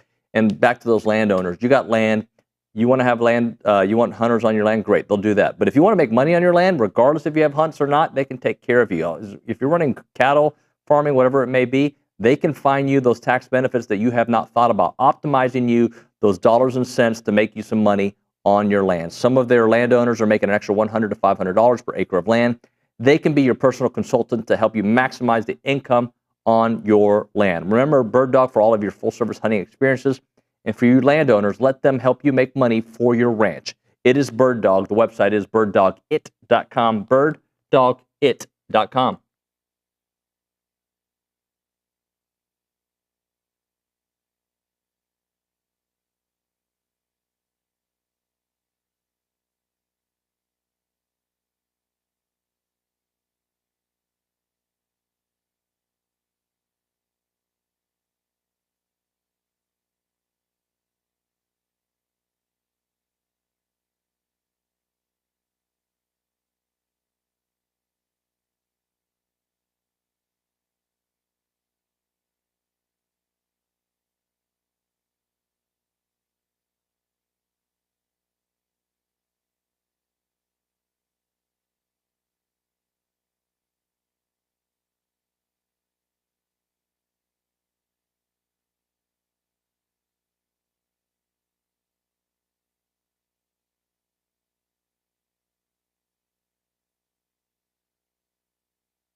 When I hear this song, I think of Tom Hart. As a reminder, the final segment of the program is brought to you by Double Dave's. That's at 10:50. But right now, caller number 12, 979-693-1150.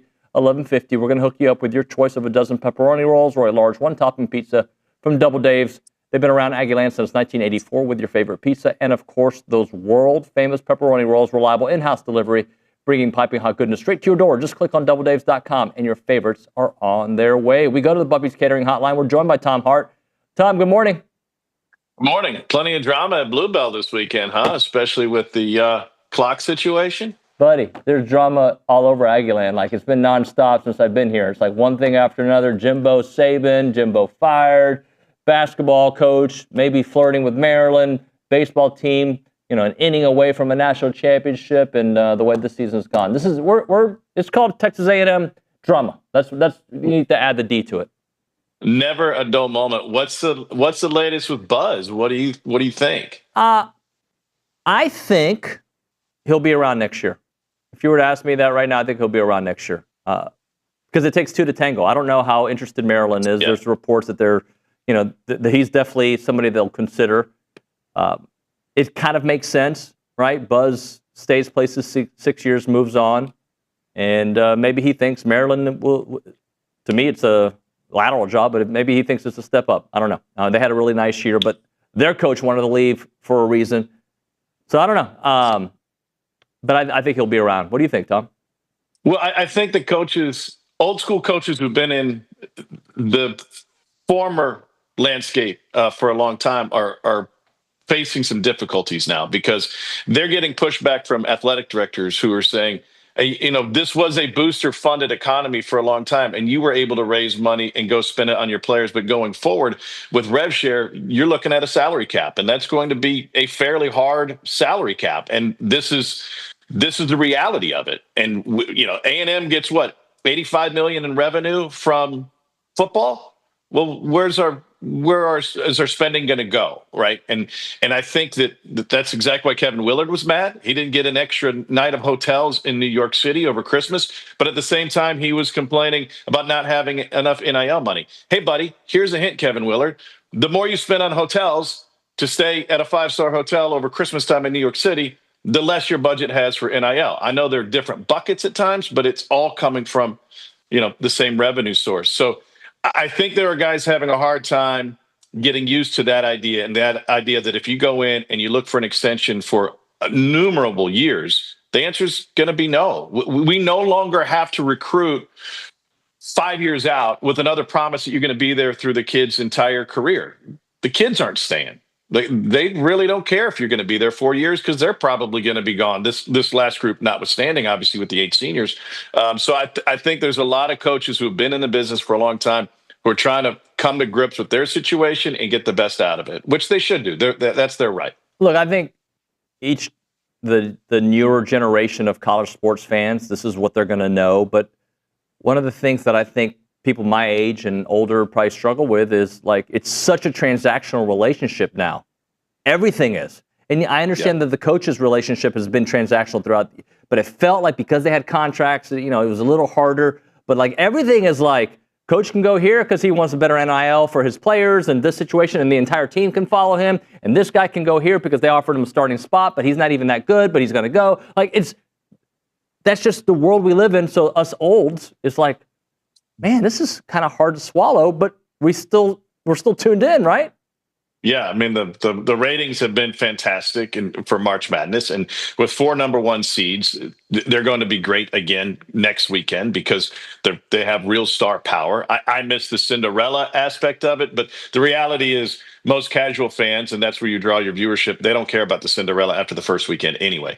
We're probably moving towards that in a lot of sports where that mid-major who could catch lightning in a bottle with players that stuck around for a few years and matured, that's probably not going to happen anymore, right? I mean, those players are going to move on to better places. Look at Florida Atlantic. They still have, as of last weekend, they still had 3 guys from their Final Four team playing in the NCAA tournament at Michigan and Florida and one other spot. So, it's just the reality. It's where we are. And then on the baseball side, what strikes me of the SEC this weekend is the extreme separation between the top and the bottom. We've never had 5 teams sitting at 0 or 1 win through 3 weekends of conference play.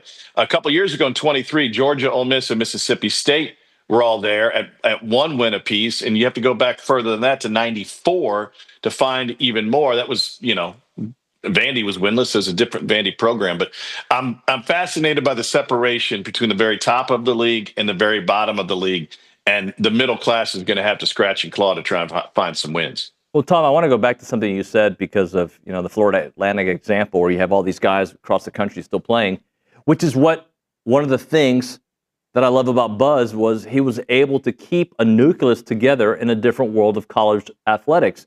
That being said, sometimes the kind of players he recruits are not the guys that are like desired to be the star somewhere else, but they are guys desired to be that piece, that missing piece, and yet he was able to keep them. Yeah, I don't know. Think about the type of players Buzz had, right? Like, was Wade Taylor going to leave? Could he have gone somewhere and been part of a program that had better potential, a higher ceiling? Yeah, I mean, if he was at Florida, if there was room for him on the court, man, oh man, you go there and you have a chance to win a national championship, play for a Final Four. But the identity of the players that he's had and that they've built, I don't really think fit that, hey, I'm trying to grab another rung on the ladder and I've got to leave here to do it. There's a lot to like about everything that you get at Texas A&M. There's a lot to like about how you're treated at Texas A&M. So I don't think you're looking for a lateral move unless you're a guy who wasn't playing. Pharrell Payne, the way he ended the season, a lot more aggressive, looking to score more, being a more integral part of the offense. I thought you saw that graduation over the course of the season where he earned that opportunity. Now, if he stayed buried, I'm just using him as one random example. If he stayed buried offensively in terms of touches and said, gosh, I've got a lot more in me, I should go somewhere and make that happen. Well, where's the move? It has to be a move that makes sense for a guy like Pharrell Payne if he wanted to do that. You're not going to just jump in and be a featured part of an elite group with a top 10 program. That's a lot harder to ask. So I think everybody's story is different. Everyone's situation is different. And Buzz has done a great job of kind of making it a group mentality instead of an individual mentality. Talking to Tom Hart here on TexAgs Live. Tom, let's go to the A&M Kentucky baseball series. You know the drama that happened yesterday. It's interesting because I think Kentucky, Bronny talked about it in the last segment, they were just the better team. But the antics just doesn't sit well in the game of baseball. I know that you have to be impartial, look at the entire SEC, but it made for great television. I love seeing Michael kind of step up there, like, "What's up?" I like that because I'm one to fight guy. That being said, it made for good television. I look at it 2 different ways. Number one, these guys get paid a lot of money to win games. They don't get paid to make friends. Okay, so that first and foremost, Nick Mingione is there to win the game, playing within the rules, doing everything he can to win the game. That being said, I looked around this morning and I didn't see it, and maybe Bronny or somebody was able to accomplish this. I didn't see any quotes from Nick Mingione after the game. I'm sure they were in a hurry to get out of there to make their flight. I didn't see him defending his actions, whether in the game or, crosstalk with the dugouts. I know Michael has had to reference it, and because they're the home team, obviously more media there to cover A&M. But I would love to hear Nick Mingione defend it and speak to it, because I think if you're going to do that, if you're going to use that as an angle to win the game, then you should answer for it after the game and explain yourself. I do think Kentucky's the better team right now. I think A&M's probably more talented. I thought Sorrell coming out and hitting a home run in his first at-bat was fantastic. And there's other opportunities to win that game before it turns into, a 4-hour game. That being said, I think it's fair to label those actions Bush League, and to give a coach a chance to defend those actions is what I would have loved to see. And they won the game. That's the bottom line. You can walk off the field, you can point to the scoreboard and say, hey, we took the series, we won the game. Tom, I appreciate you, sir. Have a great day. Hi, David. Be good, bud. See you, man. Tom Hart on the Bumpy's Catering Hotline. We'll hit a break. We'll do Around Aggieland. Kaylee Dreyer is in the house for that. My dad fled Cuba in 1960. I'm actually going to go see my mom and dad tomorrow. And there's parts of his story that I really can't eloquently tell my kids, which is why I reached out to Chance McClain and did a heritage film. He did a 2-hour documentary. He didn't just record interviews. he crafted a cinematic masterpiece. And that's what he does. He does these awesome storytelling ideas, and he turns them into these awesome documentaries. His daughter Gunn went to A&M. She's an Aggie. She loves it. So he gets it. He travels across the country creating these incredible time capsules. Spends significant time getting every detail correct so your family story can be told in the voice that it needs to be told in. It's no pressure. It's just incredible storytelling. Reach out to yourheritagefilm.com or 713-893-8341. Your family story is waiting to be told. Also, he's got a bonus for families with kids. Check out the Yearflex, a 20-minute video option time capsule that captures your child's most memorable moments, professional fun, and a perfect way to preserve those growing years. This could be for getting into college, during college, high school, whatever it may be. Let Chance and his team do it. Yourheritagefilm.com is the website, yourheritagefilm.com.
Time for Around Aggieland, presented by Normandy State Bank. Normandy State Bank, rock solid banking. The website is normandystatebank.com. And with that, we have Kaylee Dreyer. Good morning. That was like my wrestling intro for you. What's up, Dreyer? How are you? I'm well. You got some stuff going on around Around Aggieland? Yeah, we have a lot of sports from this past weekend. Beginning with the diamond sports, Texas A&M softball swept Loyola Marymount this weekend with 2 run rules on Friday and Sunday. They outscored LMU 31-3 over the weekend. And Maya Perez was the talk of Sunday's game. She hit 2 home runs in this same game for the first time in her career. This brings her season total to 10 home runs. Next up, they'll face Prairie View here at Davis Diamond. And baseball took on Kentucky this weekend. They won their first SEC game 9-7. and to put their first win in the books. Chase Lavalette broke the home run record with his 57th career home run, and Caden Sorrell made his debut with his first home run of the season. And moving on to track and field, they had a very successful meet, splitting the Raleigh Relays and the Battle of the Bayou. On the first day of the Raleigh Relays, Cooper Cawthra broke the 1,500-meter school record with a time of 3:36.79. Jaya Covington captured the national lead in the 100-meter hurdles on the final day of the Battle of the Bayou. And the men's swimming and diving team had a great showing at the NCAA Championship. Jackson Bosher had the highest finish in program history as the national runner-up, and Rhett Hensley added a 4th place score in the same event. Way to go, Kaylee. When we come back, Billy Liucci.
Hey everybody, looking confused on camera? TexAgs Live, presented by David Gardner's Jewelers, Rollo Insurance Studio. Hour number 3 of the program. Should have Billy here momentarily. If not, we'll get him on the phone lines. We'll chit-chat with Billy in a moment.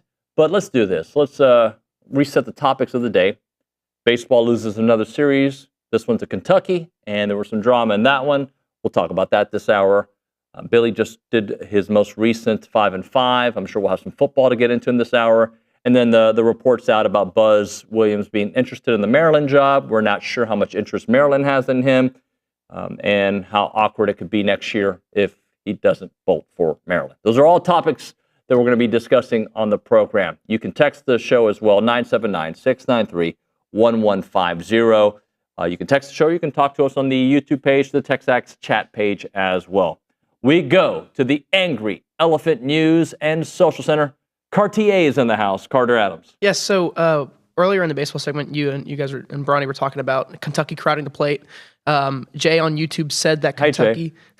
He said that Kentucky had 57 hit by pitches in 16 games, and I researched that a little more, and they have 79 of their batters being hit by pitches on the year. That just shows that they're crowding. That's part of their strategy. Yeah. It's pretty. Given those numbers to back up what Bronny was saying. Yeah, that's what they do, and they've had a rough season, but it worked this weekend. I mean, it did. We got T. Johns on YouTube also saying something's definitely missing on this year's baseball team. The assassin mentality is missing from last year. This is in all aspects of the game. Look, there's these two thoughts. They're in every game. That's factually true. Mm-hmm. But when you find different ways to lose games, it just says more about who you are. That so far into this season, that's who they are. A team that struggles no matter what the situation is. The offense was struggling for a while. I'm going to snap every time I have one. The defense struggling for a while. Starting pitching this weekend struggled. And I think historically, the worst team in NBA history, I believe, was the Cleveland Cavaliers, 10, 15 years ago.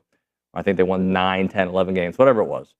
In those games, they didn't get blown out every time. Bad teams find ways to lose games. There's a reason that Jimbo was run out of town. They were in a lot of those games. They didn't get blown out, at all. I feel like they all came down to a play or two. And that's kind of like baseball and basketball. Basketball had a really nice season. But, games are going to be close. Mm-hmm. Do you make the plays in the pressure-packed moments to get it done? And that is just the reality of the situation. This team so far has not. This team that last year we counted on so much of even when they struggled, they were good, right? This one is, even when they're good, they struggle. That's just who they are. What else? So we've got, let's see, Brian Gann on YouTube.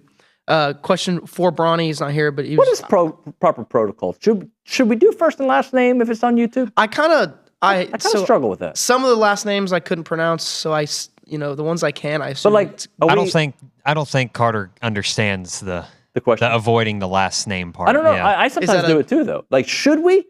I don't know. I don't know what the rule is. Maybe when Hugh texts in or something. Hugh? Yeah. Yeah. Do you know about Hugh? I think I can. He's from Singapore. Yeah. I can think maybe probably just. Do you want to know the story where he's talking about what Nick is referencing? I would love to know the story. He's probably listening. He'll come up with a new name. Interviewing Schloss. Huh? And Hugh emailed the show, and I read it. Oh. And I read it. Yep. Yeah. I can use and my then it didn't clues. click at first. In fact, Richard looked at me like, really? That's probably not his name. Ladies and gentlemen, Billy Liucci is here in studio. Co-owner, executive editor, my good friend. How are you, Billy? What's that? Where's our little table? Yeah. I've decided to make it mine. Why? No, you got one on your left. No, I don't like that. Yeah, I don't either. I don't know who did that. I'm not used to that. Let's just blame Nick, shall we? It's throwing me off. So, I feel like we got an awkward situation here, Billy. What'd you do? No, not me. The whole Buzz thing. I think the whole Buzz situation is awkward for multiple reasons because it's, I believe, no secret that he's not only interested in Maryland, but has been interested in the past in gigs. And I don't know if Maryland wants him. So here we are. I don't think Maryland wants him at the top of their list. That was what that's what I was told yesterday and Saturday by several sources, between Maryland sources and national basketball sources. The thing is that you're not going to get a comment from Buzz, and I reached out, but here's my thing. You're not going to get a comment of any kind, and I don't think I don't think he should. I think what he should say is, I'm staying at A&M. I don't know where this is coming from. I'm staying there. Here, you haven't heard that, so that right there in and of itself. And I know how coaches think. They go, "Why should I have to say that?" Yeah. But I also know when everyone in the country in the sport, coaches, players, national media at these various places will say that, there are search firms for this thing throughout the country. Like, I don't think it's any secret that teams know that he's hireable, and that didn't just happen out of thin air. That's just the reality. So when you don't make a statement of like, I'm here, like, what is this all about? Why is this being said? Like, I'm under contract there. I'm happy there. When you don't say that amidst all these rumors, and again, like, I know a lot of coaches will think, most coaches will think, why do I have to say anything? Because there are rumors and I have to talk about rumors? But there's also a, like, come on. We know. Like, we know, meaning the whole country believes that. Right. Even if it's not true, then even at that point, you reach a point where you go, man, I got to recruit there. I got to have fan support there.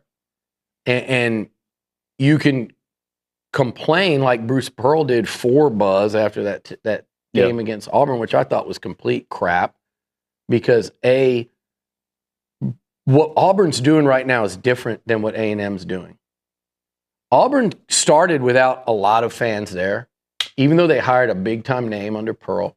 They started without a lot, and they built up. Auburn's going to their second Final Four under Bruce Pearl. There's a big freaking difference. It's a massive difference. Yep. They spent most of this season as number one. It is not the same. And their arena is about 8,000 or 9,000.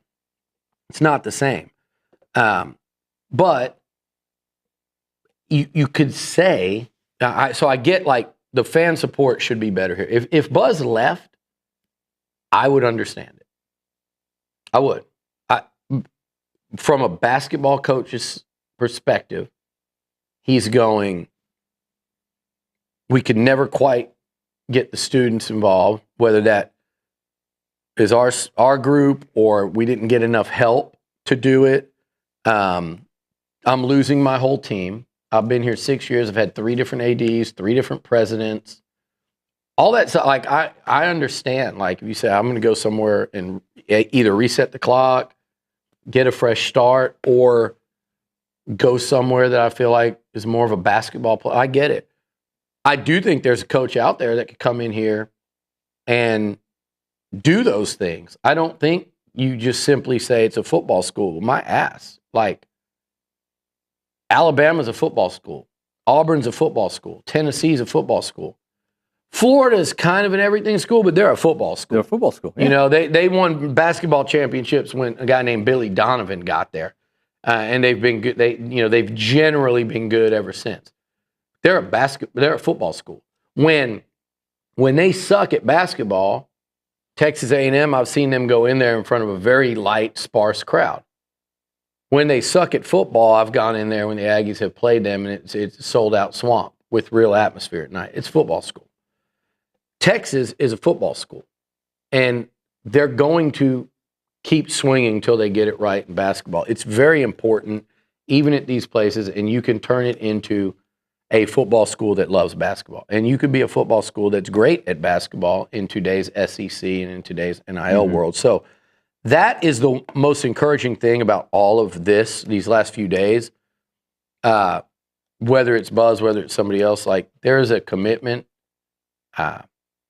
whether it's Trev, whether it's the other powers that be, that say, we need to be really good in this sport. And I think 2 things. People that go, well, Trev's, a lot of people, he's only worried about money. Well, that's not true, but he was brought in here with the pending, landscape of college football to make sure that A&M survives and thrives in it. And part of that is you hear him talk, you understand it's dollars and cents related.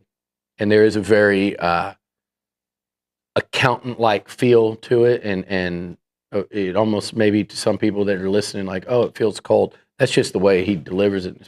He gets it.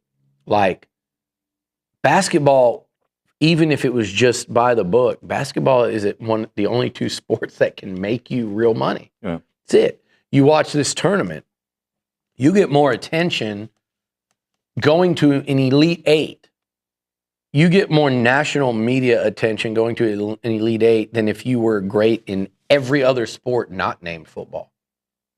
Like, the only exception was like going to the final game in Omaha. Not getting to Omaha, not winning a couple games, but literally playing all the way to the championship. That's the only other way, and I'm talking about an Elite Eight. I'm saying just playing on that weekend of the second week, playing on the Saturday, Sunday of the second weekend. And that's not playing for a championship in baseball. Like, it is there. March Madness, just getting to the second weekend. Look how much run Ole Miss got. Yeah. They went one game further than A&M. Right? Yeah. Look at Michigan. They went one game further than A&M. It's the second most exposure behind football. It's the most popular sporting event in North American athletics, behind probably the Super Bowl. And then, it makes you actual money if you're really good and you sell tickets and you generate excitement. So, yeah, but on the one hand, I see where it's not a basketball place, and I think Buzz is probably looking at like, man, there's been so much turnover since I've been here.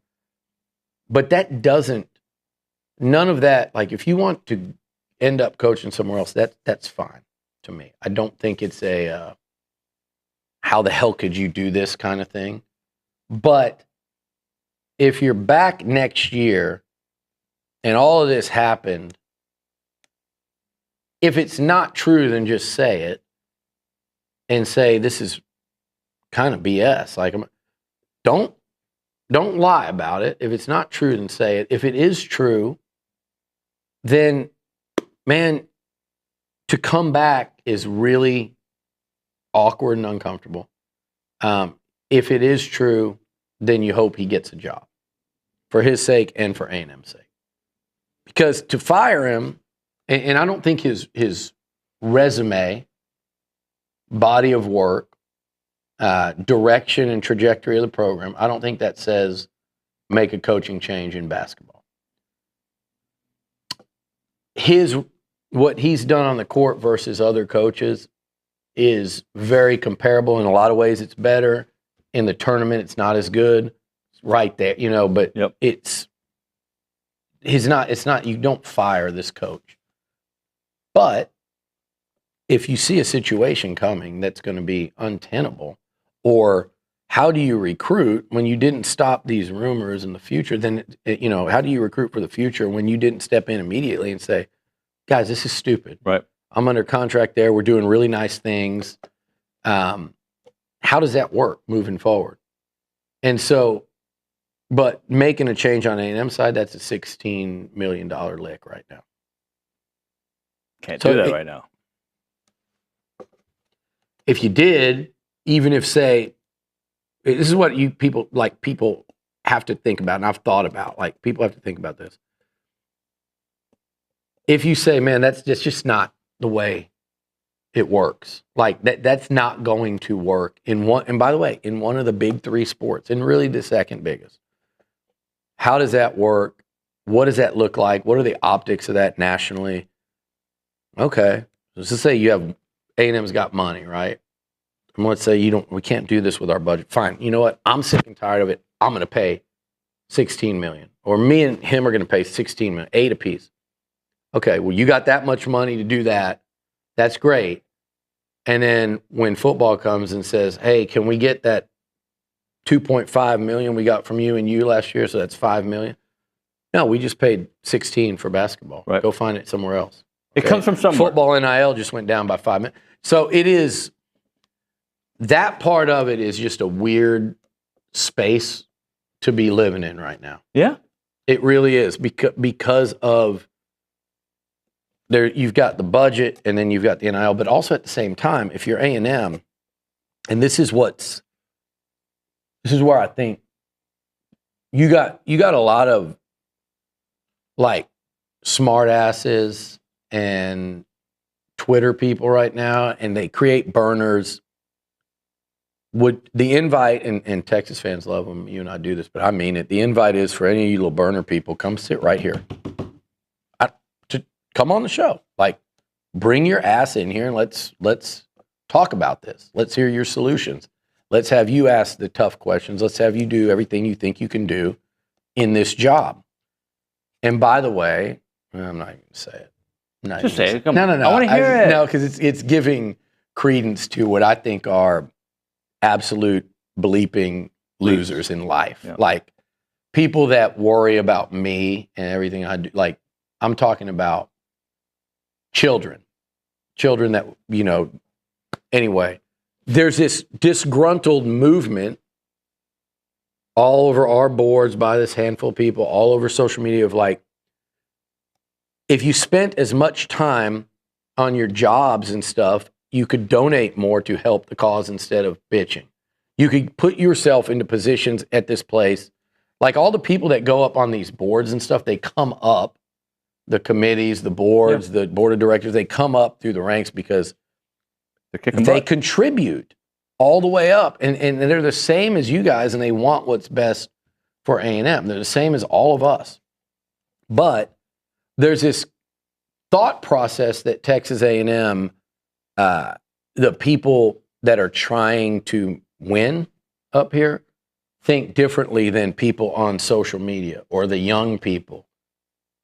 First of all, I can't wait till all the young people get old enough to give all that money and enact change. Because it sounds like you guys are just going to come in, throw all the weight around and make things, we're going to win at everything. So I can't wait. But most of you guys and me, we feel the same. The good news is what I'm trying to say, and I tried to say this yesterday, and again, people take it and they want to make it into a negative thing. They want to make it into a comedy routine. The people that matter at A&M right now feel the same way that you do. Frustration, enough's enough. Situations like this are, quite frankly, we're on radio, BS. And enough's enough. So it's tough.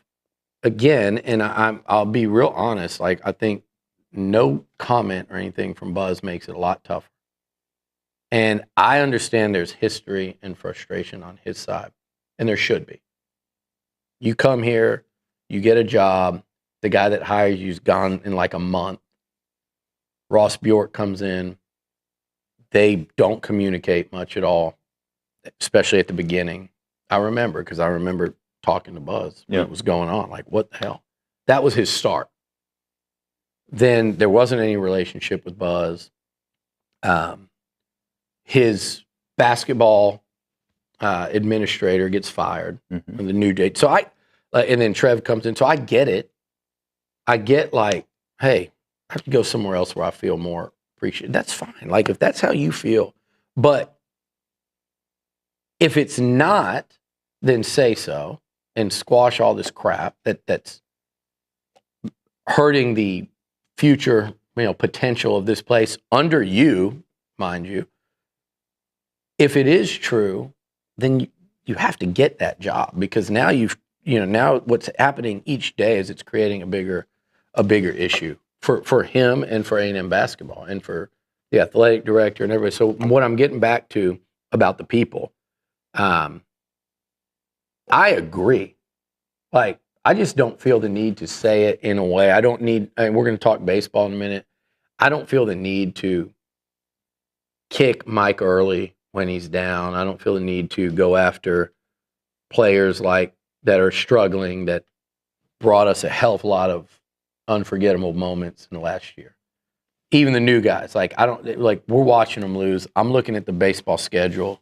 It looks as bleak as I can remember any sport where that had hope to go from hope to that. It's bleak even if you were living up to all the expectations. It would be hard. Hard, not bleak. Yeah. It'd be hard. But it's bleak. Like, I get it. So I can agree with what everyone thinks and is saying without yelling and screaming and calling for the obvious. But what I'm trying to tell people that are frustrated and feel hopeless, like, I'm actually, from conversations I've had, and this is what I wrote, I'm fired up because people feel the same way, that can enact change and matter. And so when it's something like this, where you're set up like, man, this is going to look, what are the optics of this next year? And I'm not saying that you can change the situation. You might, and I know that people would, if nobody wants it to be that way. And so I think they're starting to say, look, Jim Schlossnagle purposefully avoided an AD that was hired because it wasn't the guy he wanted hired. He wanted the Army AD who's now at TCU, didn't have a relationship with Ross Bjork, went out of his way to not have one with Trev Alberts. Trev Alberts has a relationship daily with Mike Elko. He has one daily with Mike Earley. So what Slosh did of kind of keeping everything at bay while maneuvering, while coaching, that pissed a lot of people. It pissed everyone off. It had everyone insanely pissed off, right? This is different, but the result is the same. It's like, it is pissed. Everyone, no one is happy with where the situation is sitting right now. And I think, like I said, everyone that matters feels the same. So everyone's waiting to see what's going to happen here. What's going to be the end result of this thing? And I can honestly tell you, man, I don't know where it's going to go. I think in a perfect world right now, Buzz Williams gets a job somewhere. Yep. But I don't think he's not at the top of Maryland's list. Yep. That doesn't mean he can't get it. His buyout drops from $2 million to $1 million tomorrow for other schools. So I think, if you're a conspiracy theorist, you're waiting to see if, hell, maybe everyone's wrong and he's already has that job. Yep. I know he was here this weekend with recruits, official visits, and I know they're working on keeping a couple of the guys back for next year. So it's the whole thing's a weird feeling. And I just think one simple comment could have fixed, a simple gig him on his Twitter. Fixed the whole thing, yeah. But that's the part that is aggravating to me as much as anything else. But and then people, they want to talk baseball. And man, the rankings. Yeah, you want to break? Yeah, okay, we'll come back. Here. We're 7 minutes late. Right now, we're talking Aggieland Express Car Wash. They were Aggieland's first green car wash. They recycle 100% of their water. They've got 2 great locations in College Station. You got the original in South College Station on William D. Fitch behind the Shipleys, and you got the newest location, 2528 Texas Avenue South in College Station across from Planet Fitness. They have all the car wash options you want, varying options, free vacuums, unlimited monthly memberships starting as low as $19.95. But the Texas Avenue location does offer the full-service wash. They're going to take care of all the cleaning, the drying, the vacuuming, you name it. They got 3 levels of full-service washes. And if you want to try a basic full-service wash for free, got to be the first caller at 979-693-1150. That's 979-693-1150.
And we're back, TexAgs Live, presented by David Gardner's Jewelers, Rollo Insurance Studio.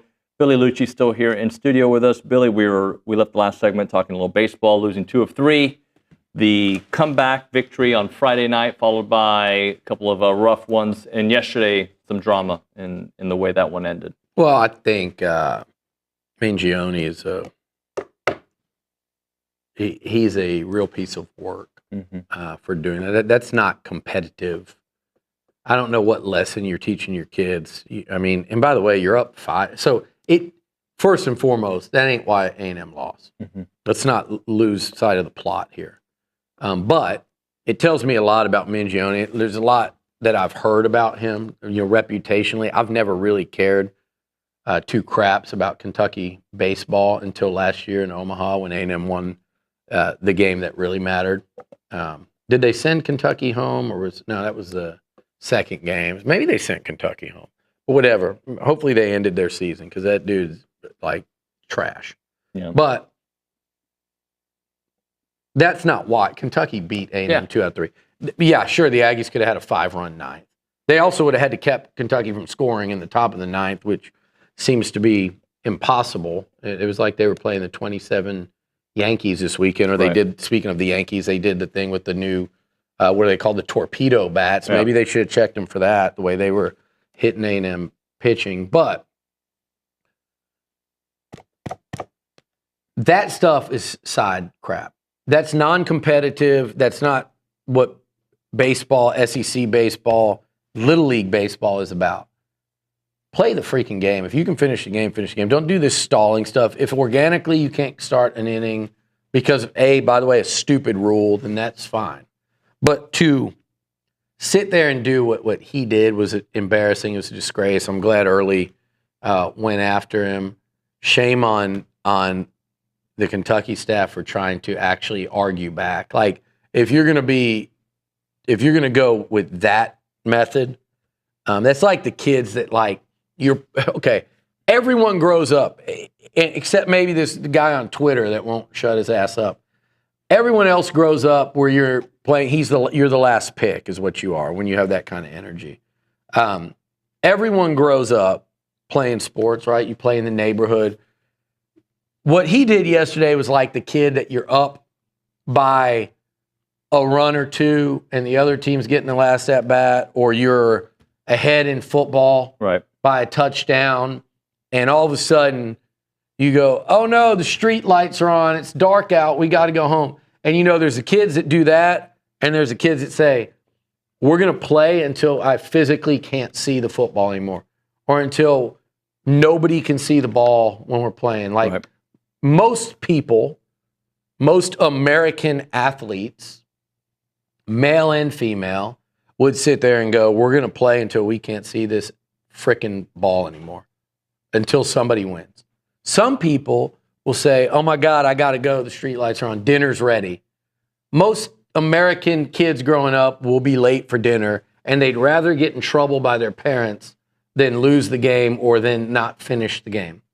Apparently not Nick Mingione. So, and if I'm saying his name wrong as an Italian, I apologize. Mingione. But that was embarrassing. That said, they were up 10-5. It wasn't 6-5. Right. They were up 10-5 going to the ninth. They won the series. You lost a home series. You're second in as many SEC series. You're now 0-3 in SEC series. You won the opener. So you had a great shot to win the series. I also think this deal about them getting hit by pitches is also tells you a lot about the coach. Like, it's their methods are pretty crazy. If I'd have known that, I'd have been a lot more excited when A&M ended them in Omaha last year. But you look at, I don't think they ended them. Maybe they did. Ended Florida. Did they end Kentucky too? Did Kentucky lose their opener and then get beat? Yeah, because Kentucky lost to Tennessee, or no? No, I don't think A&M ended them. I might be wrong. Okay, I think you're right. But A&M beat them. I would have relished that win a hell of a lot more. Yeah.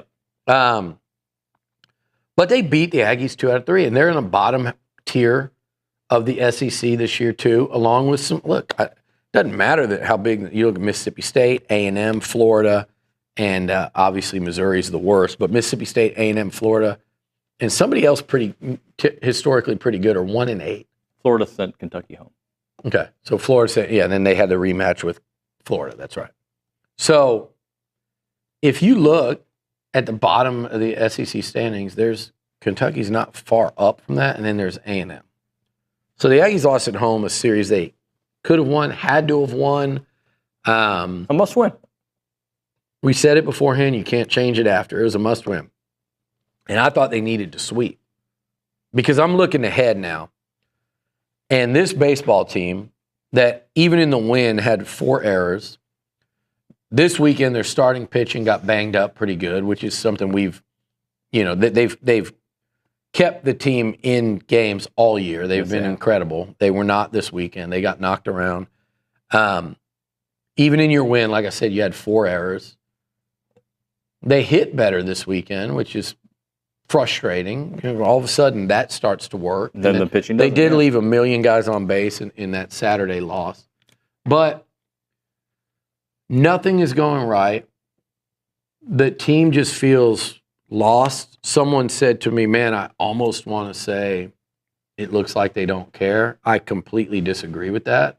I think if they might care too much. And they can't let go of it, but I think it's not that they don't care, but it is definitely a team that looks defeated.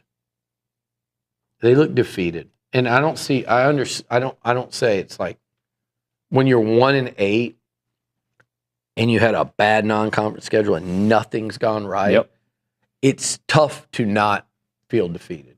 We all like to act like we wouldn't feel that way. It would be tough not to. And they have that look right now. They're going to find a way to lose, is what it feels like. Okay, we're going to hit. Okay, well then our starting pitching is not going to be what it was. We're going to hit. Well, or we're going to mash our way back into a game with home runs. Starting to feel like last year, well, our bullpen's going to give up more runs. It's just been it's been a nightmare of a season to date. And then the rankings come out this morning, and I look, I'm one of them, and it's 1-5. And I'm going, A&M plays a series against 1, 2, 3, 4, and 5 of your last 7 SEC series.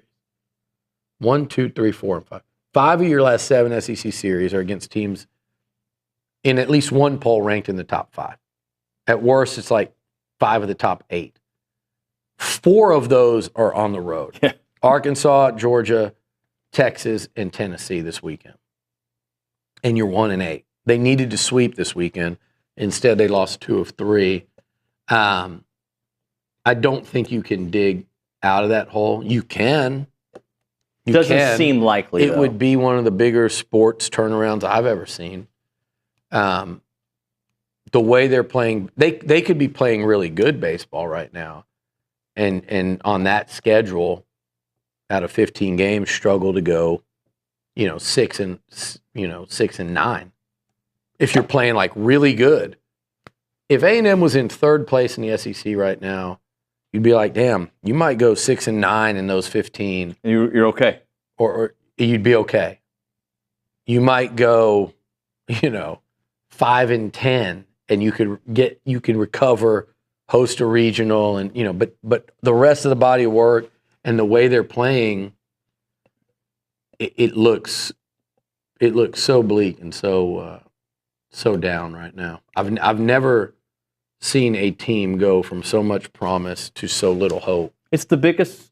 And I want remind me to come back to hope in a minute. Yeah. All right. Well, let's hit a break. We'll come back to that right now. We'll finish talking about baseball, and then I want to talk about hope in the athletic department. And we talked about it a little bit the other day, but this weekend there's all more reason to bring it up. All right. We're hitting a break here. Let's talk water. It's not just any water. I'm talking about the water right here in Brazos and Robertson County. Water isn't just something that comes out of your tap. It's the lifeblood of everything we love about our home. Right now, out-of-state interests are trying to eye our water, threatening our community's futures.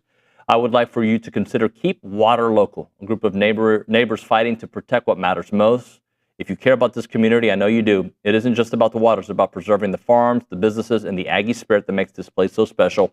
Losing control of our water means losing our future. Want to make a difference? Head to keepwaterlocal.org and get involved. And let's keep our water right here where it belongs, local. KeepWaterLocal.org.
All right, we're back. TexAgs Live. We're going to finish up with Billy on baseball. I think we left it at, I forgot where we left it at, to be 100% honest with you. But bottom line is, it ain't good. The schedule ain't getting any easier. And it feels to me, Billy, that like I looked at that first SEC series as like, all right, this is our chance to just say, new season, let's go.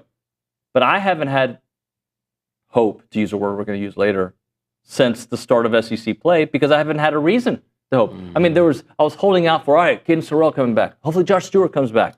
Hopefully we turn it around. But the reality is they've been a bad team all season long. Yeah. I mean, they've been a bad team from, look, we said this, I said this at the beginning, they didn't look like a good team. I thought they'd turn it around. Mm-hmm. I thought Sorrell would be back sooner. Look what he did this weekend. He had some clutch hits. I think that could have helped in terms of the lineup and the run scoring, but it's way bigger than that. Yeah. And at the beginning of the year against Elon, against Cal Poly, they did not look like a good team. New Mexico State, you lose on that Sunday, and it's like, well, we hit the ball really well, but it was right. Well, one team scored 4 runs in the last 3 innings to win it, and the other team didn't. And that was, if it would have been just a one-game outlier, but you had the Cal Poly, you had the Texas State game, you had the Elon before that. They just have never looked good. Yeah. And look, it started with, boom, Sorrell's out. First time Stewie goes on the mound, he's out. Gavin Grahovec, a potential All-American, plays for a few games. You can tell he's a wounded warrior. He has to have surgery. He's out. I mean, those are pretty devastating hits. But there still felt all along like there was just something missing because you were still playing teams that you really, really outmatched. And I thought that first night against Elon, I was like, man, they might lose this game because Elon's got a tough pitcher and there's so much pressure and stress. Once they got past that one, you gave Early the first one and said, okay, I think this team will not necessarily throw all the expectations off their back, but that was okay. But they've just they just haven't looked good. And it really, at all, at any point. And it's frustrating. I hate it. I think the world of that coach and those players, but we're here to talk about like the results. And we talked about the results when they were winning the last 3 years at an incredibly high level. Just like when Rob Childress was here, they had World Series years. They had super regional years that were great. They had super regional finishes that were disappointments. They had bad years. They had a couple of years where they didn't make the tournament. It was all everything in between. You talk about it like it is. There is nothing positive to say right now about this. And so what everybody, I saw what Kendall tweeted. And if you go back a few weeks ago, somebody like after a few series, maybe after the Houston, they're like, do you see a coaching change happen? I said, no, barring a complete, because that's the mindset of he's going to get, a couple years to show what he can do, barring a total disaster. I did not think at that time, I thought they could pull out of it, get into the postseason, compete for or win a regional, kind of like they did against Stanford 2 years ago. 2 years ago, yep. They were 1-8. Where they were, and they rallied up, and they were 1-8 that year. Mm-hmm. Are you sure? I think so. I don't think so. 1-8? I feel like that was the start of I think you might be thinking of like an Ole Miss or something. 2 years ago, 20, not last year, the year before conference. But they struggled to start. They barely got in the tournament. Yep. That much is true. They barely got in. They were one of the last few teams in. I think that was the year where they needed the great pitching in the SEC tournament. They beat Tennessee. I think they beat LSU. That really helped them to get in, or they might not have. So, but anyway, I thought at that time that could happen. I certainly didn't think they'd be 1-8 with 15 games remaining against top 5 teams, 12 on the road, where it just felt daunting isn't even the right word. It almost feels impossible. Go ahead. Did you look? Oh, I thought y'all looked it up. But it almost feels impossible. So, yeah, I mean, people that are saying, I'm getting texts and messages, it needs to make a change now. That does no one any good. Mike Earley is still wildly popular within the clubhouse. There's no one on staff that would end up being your head coach moving forward, like an interim. I was way off. They were 3-6 and 22. Okay, yeah. So, but bad not start. good, yeah. And the bottom line is they barely got in, and that's what I thought this team would do. I thought they'd claw their way into the postseason, but I don't think anyone believes they can at this point, based on what they've shown. If you believe they can, you believe in what you've seen from this group in the past, and you believe they can get it back. With each passing weekend, that's obviously less and less likely, but there's no reason to do something right now. You let this season play out, and you see if they can recover. And I know that is unlikely, but it does there's nothing that comes from doing it now. Yeah. I know people think, well, that means the word's out and it gives you a head start. That's word's out. That's not, yeah, like people know that if this thing, people around baseball are watching right now, and they know that if this team goes 7-23 in the conference, 6-24, or 8-22, like Texas A&M's probably in the market. Mm-hmm. I mean, people understand that. I think everyone understands that. It doesn't guarantee they will be, but I mean that's the likely. I think most programs would think that. I think that's what Kendall was saying. That's what I was saying weeks ago. Was this scenario, and I didn't think it would be this scenario. I genuinely did not. I didn't think they were going to be an Omaha-bound team after the first few weeks. Like, by the time Houston came around, it's like, damn, man. But I did think they would be a postseason team. I thought they'd be a team that, if they got it together late, you did not want to see them in a regional. Yep. You didn't want to see them pop in there as a 2, much less even the 3 seed. But imagine seeing them in a regional with the starting pitching. You wouldn't want that. To get there is just going to be brutally hard at this point. And so now you just wait and see, and you just see what they can do. They're at rock bottom, literally the bottom of the standing. I don't even count Missouri as an SEC team.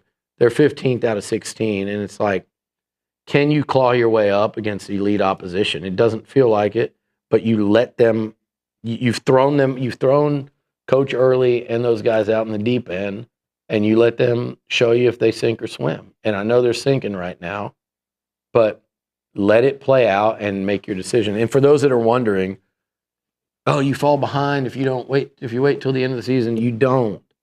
There's a machine behind the scenes. There's wheels that turn, and if the wheels are turning and all of a sudden there's a dramatic turnaround, you can stop those wheels. It doesn't matter. So the timing of anything, like, there's no benefit in not letting this thing play out and seeing if they can pull out of this spin. All right, we're heading a break here. Looking for a reason to move back to Aggieland or already in Aggieland, you need to check out the Association of Former Students that are seeking to hire professionals to join their team. They're the nation's premier alumni association and the oldest organization supporting Texas A&M in support of that Aggie network. They play a part in every Aggie story from Howdy to Here.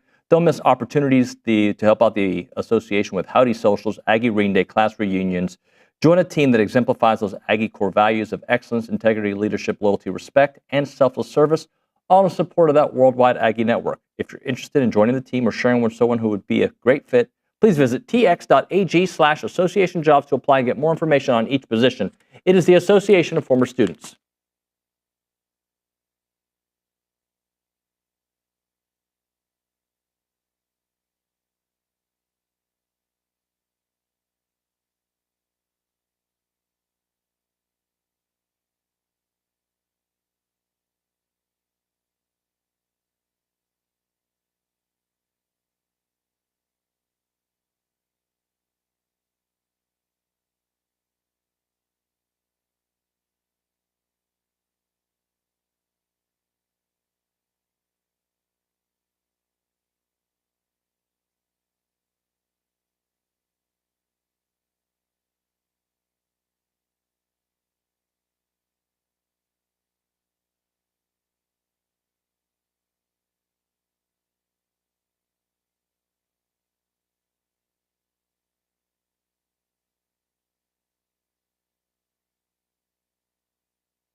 TexAgs Overtime coming up on TexAgs.com. Why am I saying it like that? Are we allowed to start it now? Because I think, all right, good. TexAgs Overtime with Billy Liucci, David Nuño. Hope. Not the lady from the SEC. It is, though. It is her. It is her? I mean, it may as well be. It's the same thing, right? So I remember, look, and I probably shouldn't bring it up, but I remember. I just got a text from my friend at Missouri. Yep. And I don't know if she's watching. This is these people that like get so upset because if I'm